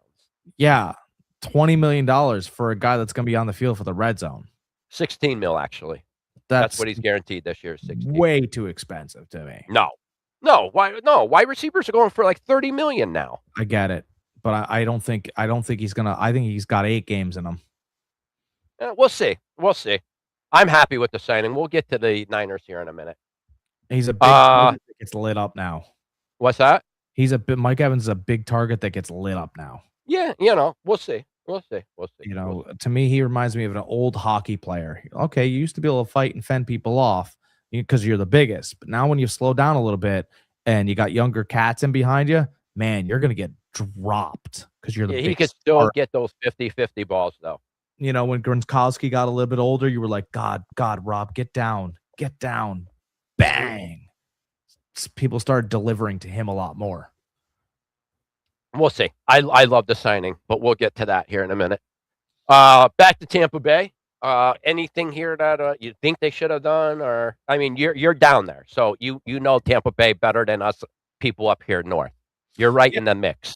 Yeah. Tampa does a great job, and they're going to do a great job this year because they do a great job building through the draft. What do you mean? Abuka, they drafted him. Mm-hmm. Like, I don't know if you guys realize, but he's going to be a star. Mm-hmm. Bucky drafted him. Drafted him. So everybody there's a lot of people down here that are really upset about the Mike Evans thing. That I'm going to tell you that right now. Right? There's Bucks fans, Bucks media, Bucks this, Bucks that, and they're like, they couldn't have done anything to keep Mike. And Mike Evans came out and he said it wasn't all about some of the fans don't show up, all this other stuff. Look, to be quite honest, the weather's good. First of all, let's start there. Second of all, you could say whatever you want to say about the fans. You are playing football during hurricane season, and by the way, an active part of it. I want to explain something to the Evans family. Some of the hurricanes that have come through Tampa, that area over the past couple of years, have wiped out areas. People don't live there anymore. They can't. Houses are condemned. They're gone. Blah, blah, blah. Sorry, they can't get to football games. I think a lot of it has to do with also he's close to a couple of Rice's records, and to see him in that uniform would probably benefit his Hall of Fame whatever. He's the first ballot ballot Hall of Famer. Well, 11 consecutive seasons of 1,000 yards or more. I mean, come on. Funny things happen all the time, but yeah, his first ballot. So I think he went. He'll retire a Buck. I think the Bucks would have given him probably 2 years, $40 million, right? One more time, to round it up. And somebody raised their hand, happened to be San Francisco for a 3-year deal. Which is essentially it's just a 1-year deal. They can get out of it after 1 year. Like there's so many outs on that. So that's what they're saying. It's a 3-year deal, 60 mil. but it's 16 mil, basically a $16 million 1-year deal. So he's going to go out to San Francisco for 1 year. This is what's going to happen. He's going to go out to San Francisco for 1 year. We'll And see. then- I'm hoping to get a couple years out of him. And then listen, Tampa- I'm all about a 6'5" red zone target. No, I get it. But then what'll happen is they'll pass him back to Tampa, and he'll have his retirement season. Yeah, which is fine. I mean, Jerry Rice, we signed him to a one-day contract to retire a Niner. Did the same thing with Ronnie Lott, 1-day contract. But everybody's That's getting what they do to excited. the great. Everybody's getting excited down here. Like we lost year 2 Randy Moss. Guys, go back to the beach. Settle. No, listen, I get it. And listen, it's the same thing when Jerry Rice went to the Raiders. You didn't want to see it. You know what I mean? Yeah, was he on his down? Well, I mean, apparently he wasn't, because he made it to another Super Bowl with the Raiders. But I mean, in the 49ers' eyes, he started declining a little bit. Yeah. I didn't want to see him go, but he went. The same thing with Tampa fans. They don't want to see Evans go. It hurts. Yeah, but let's come back to reality. You signed a quarterback for nothing that can make a wide receiver, which is what you've proved last year. Him and Buka did well together, right? So we shore up a couple things. You bring in a Gainwell. You draft another wide receiver, maybe that kid out of USC slides to you, right? Now you got 2 tough guys, right? You got a Buka, that kid from USC, a couple other tough guys in the room. You'd be just fine. Yeah, I really think with the one of their first 2 picks, it has to be wide receiver. Has to be. And that's somebody to replace. Where you're not looking, you can't replace Evans. You can't. There's not a guy in the draft that even remotely was like a Mike Evans coming out. No. That guy was a once in a generation talent. 6'5", run the way he did, catches everything. Well, you just said it in the beginning of the podcast. He got Johnny Manziel drafted. He did. You know what I mean? Like, he did. So, but let's just. It's a little bit older. It's just settle in, because everybody's ready to lose their mind, and they're mad at Jason. Remember what Jason Light's done for you guys. He brought in Tom Brady. He brought in Rob Gronkowski. He brought in Antonio Brown. He got Mike Evans signed to a contract. He got Chris Godwin signed to a contract when these guys could have looked elsewhere. So settle it. Listen, I can relate with with Tampa Bay fans. I just can. You hate to see a first ballot Hall of Famer leave like that. You would prefer him just to stay and retire, So I get it. It hurts a little bit. Wipe your tears off at the beach. Yeah, that's the great thing about being down there as opposed to up here. You know what I mean? Our beach is like a riverbed or something, Weird. Creek, riverbed, whatever you want to do. All right, next we got the NFC West. Finishing it off now. Perfect. Start with the Arizona Cardinals. They signed Gardner Minshew, 1-year deal, quarterback. Running back Tyler Algier, like that. Kendrick Bourne, wide receiver. Offensive guard Mike Pryor. Offensive guard Isaac Semilo. Guard Ajaya Wilkinson. That's a re-sign. Defensive lineman Roy Lopez. Defensive lineman Jonah Williams. And long snapper Casey Critter. Love the Tyler Algier signing. I think he's a nice back. Pair him with Connor, who's a hard runner back there. He should be back this year, correct? I know he messed up his knee pretty bad when he got hurt.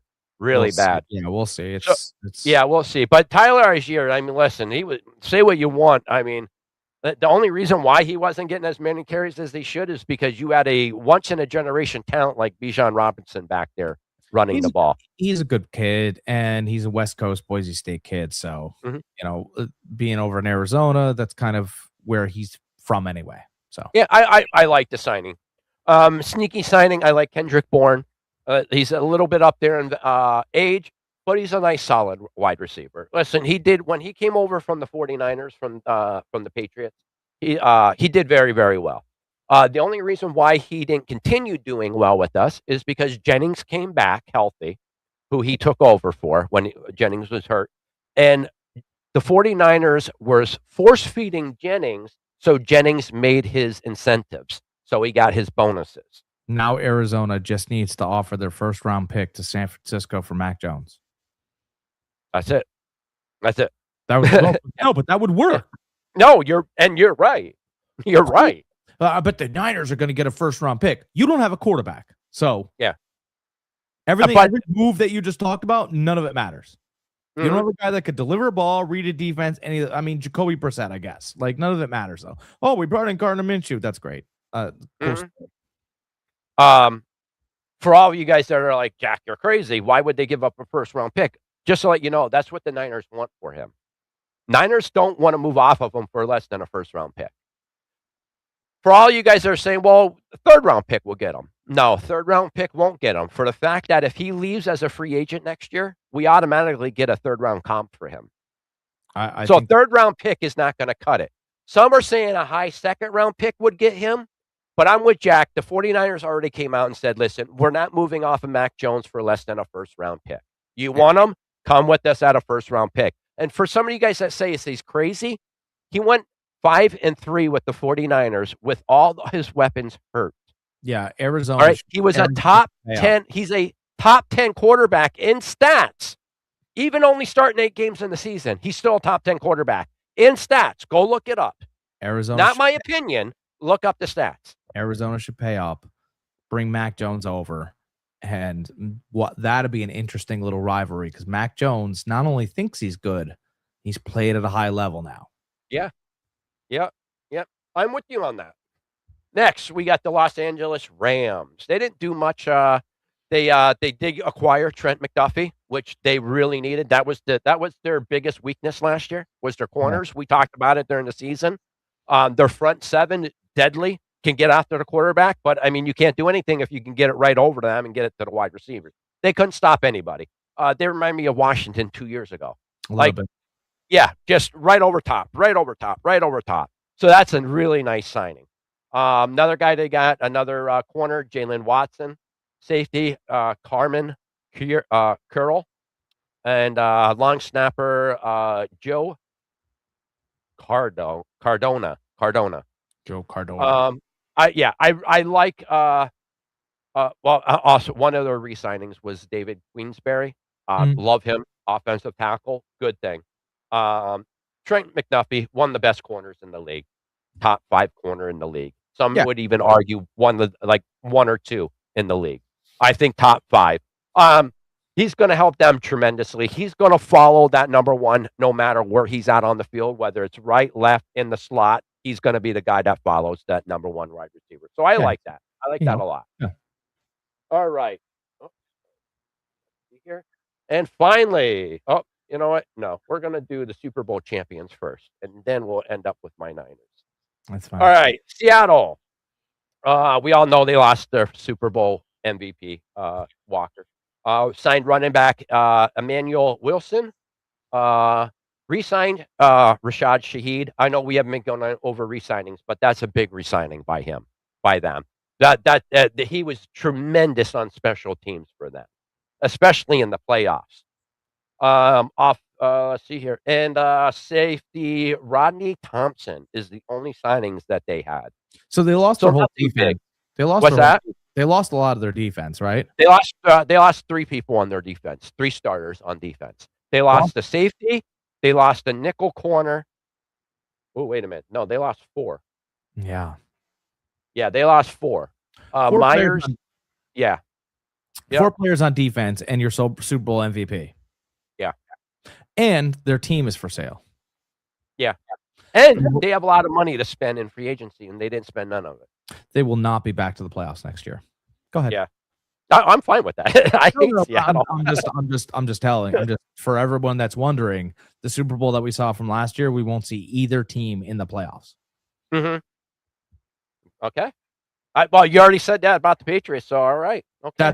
That's how I feel across the board. Jack's hot takes. Come on. Super Bowl, neither team will be in the playoffs this year. Easy, all right.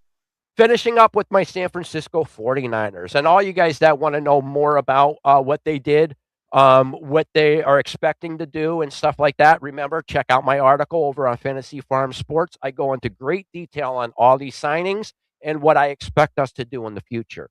Yeah, it's a tremendous article with great information. Appreciate it. Give us Appreciate some it. cliff notes.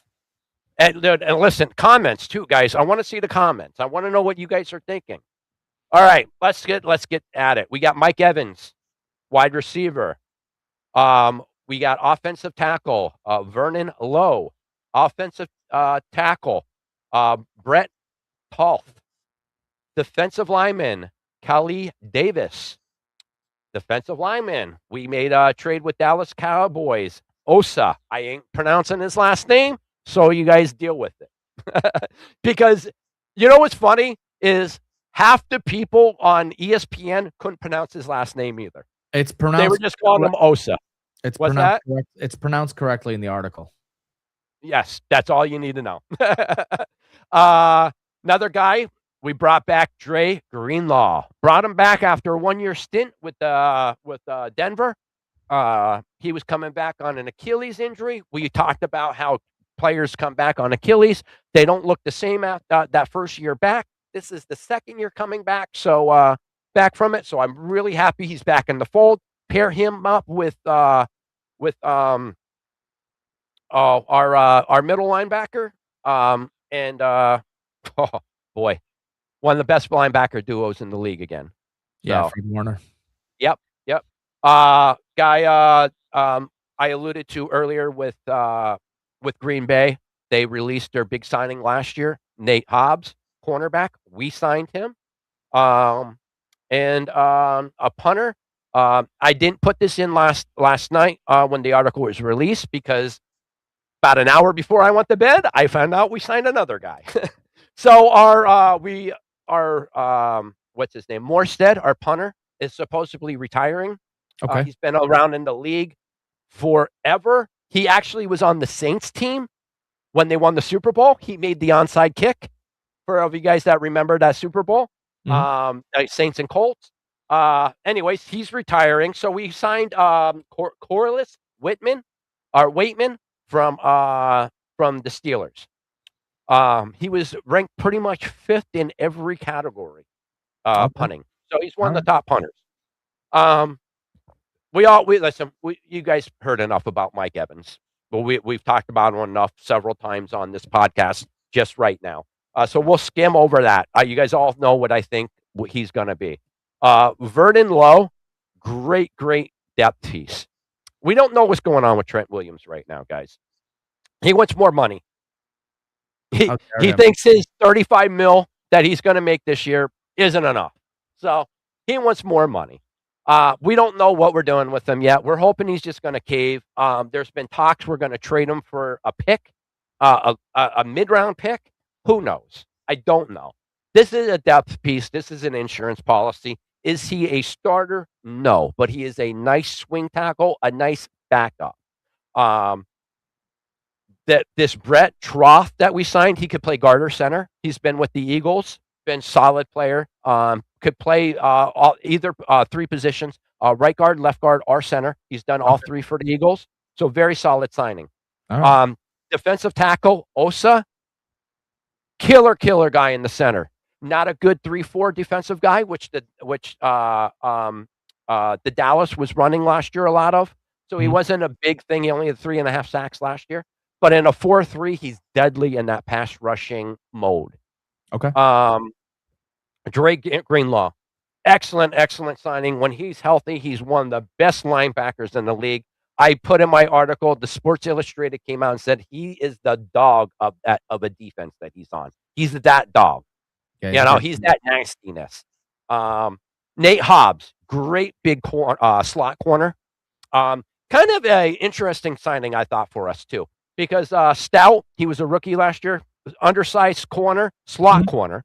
Yeah. But he played very well, very well for us as a rookie last year. So to me, that was a weird signing. So I'm interested to see what's going to happen with that. I don't know if they're going to move him to the outside or not, or keep him inside. I don't know. But interesting signing. And as far as the punter, I'm happy with them. Listen, I'm not big into the punters. I don't know a lot about them, not unless they do something bad. Then I know more about them. From what I've seen, this Waitman is good. He did very well for Pittsburgh. He ranked, I just said, 5th in most categories, as opposed to the punter that we had, Morstead, who is veteran, been around forever, was ranked in the 20s in most of his punts. So this is a big step up from us. So Okay. I'm super excited about what we did in this, and we have the draft ahead of us. I know we're not talking about the draft or anything. A big thing I put in my article also. Big understatement 2 days ago. Nick Bosa just restructured his contract to free up $17.1 million. Who do you think that's going to be used for? Maybe his brother. I was hoping you're gonna. I was like, I hope I just didn't give him a layup that he's not gonna finish. And I read it, and it makes a lot of sense. Yeah, the Bosa brothers played together. Listen, we were in talks of signing him last year. We were offering him $10 million a year last year. He decided to go with Buffalo for $13 million. So that goes where the money is. But the thing is, Nick Bosa did restructure his contract to free up $17.1 million.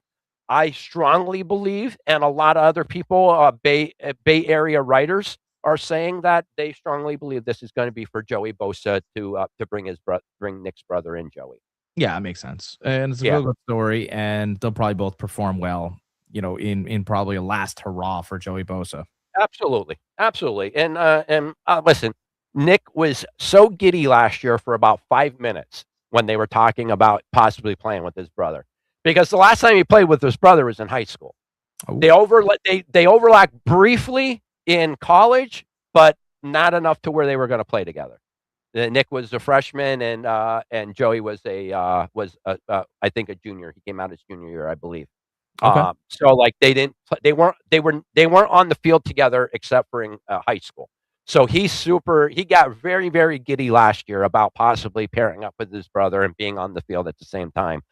They interviewed his mother about it, and she said that's her dream, is to see her boys play again together. So, me as a Niners fan, listen, I understand Joey's more on his downside of his career. But listen, even if he gives you 7-8 sacks in the year, that's well worth 10, 13 mil for us. Yeah, for sure. Listen, we had 17 sacks on the year last year, 20 including the playoffs. We were dead last. Not a lot of pressure. No, not at all. I mean, not making excuses, but reality is we were missing most of our front. We're missing our first-round pick, Mikael Williams. We're missing Nick Bosa. We're missing our second-round pick, Collins. We're missing West, who was our third-round pick the previous year. So we're missing a lot of people along that defensive line. So all these people are coming back. We got some of our young players, some playing time last year, and so I'm expecting big things. Guys, I didn't mean this to be a whole big Niners thing. I know we were just going over re-signings, but I kind of got carried away. All right, I think that's it, right? Yeah, that's it, guys. This is one of our longest podcasts ever, almost 2.5 hours. So, whoo! All right, big one. We went over a lot. We got over every team. We got every team signings. We'll be back with you guys next week and check in with us throughout the week, because we'll be putting more information out there for all of you. Yep. Make sure you go check out Fantasy Farm Sports, OldGamerGK, over on YouTube. We have some great videos up. Jump over Fantasy Farm Sports, check out the articles. Jack has some memorabilia up for sale. Check all that stuff out. Give us a like, and we will see you guys next week. All right. There's no way for me to get us out of this with our old outro. I don't know what happened. Ever since I switched to the free version, they don't allow me to do anything. So on that note, guys, we are out, not our normal stuff out. So have a good one. Peace.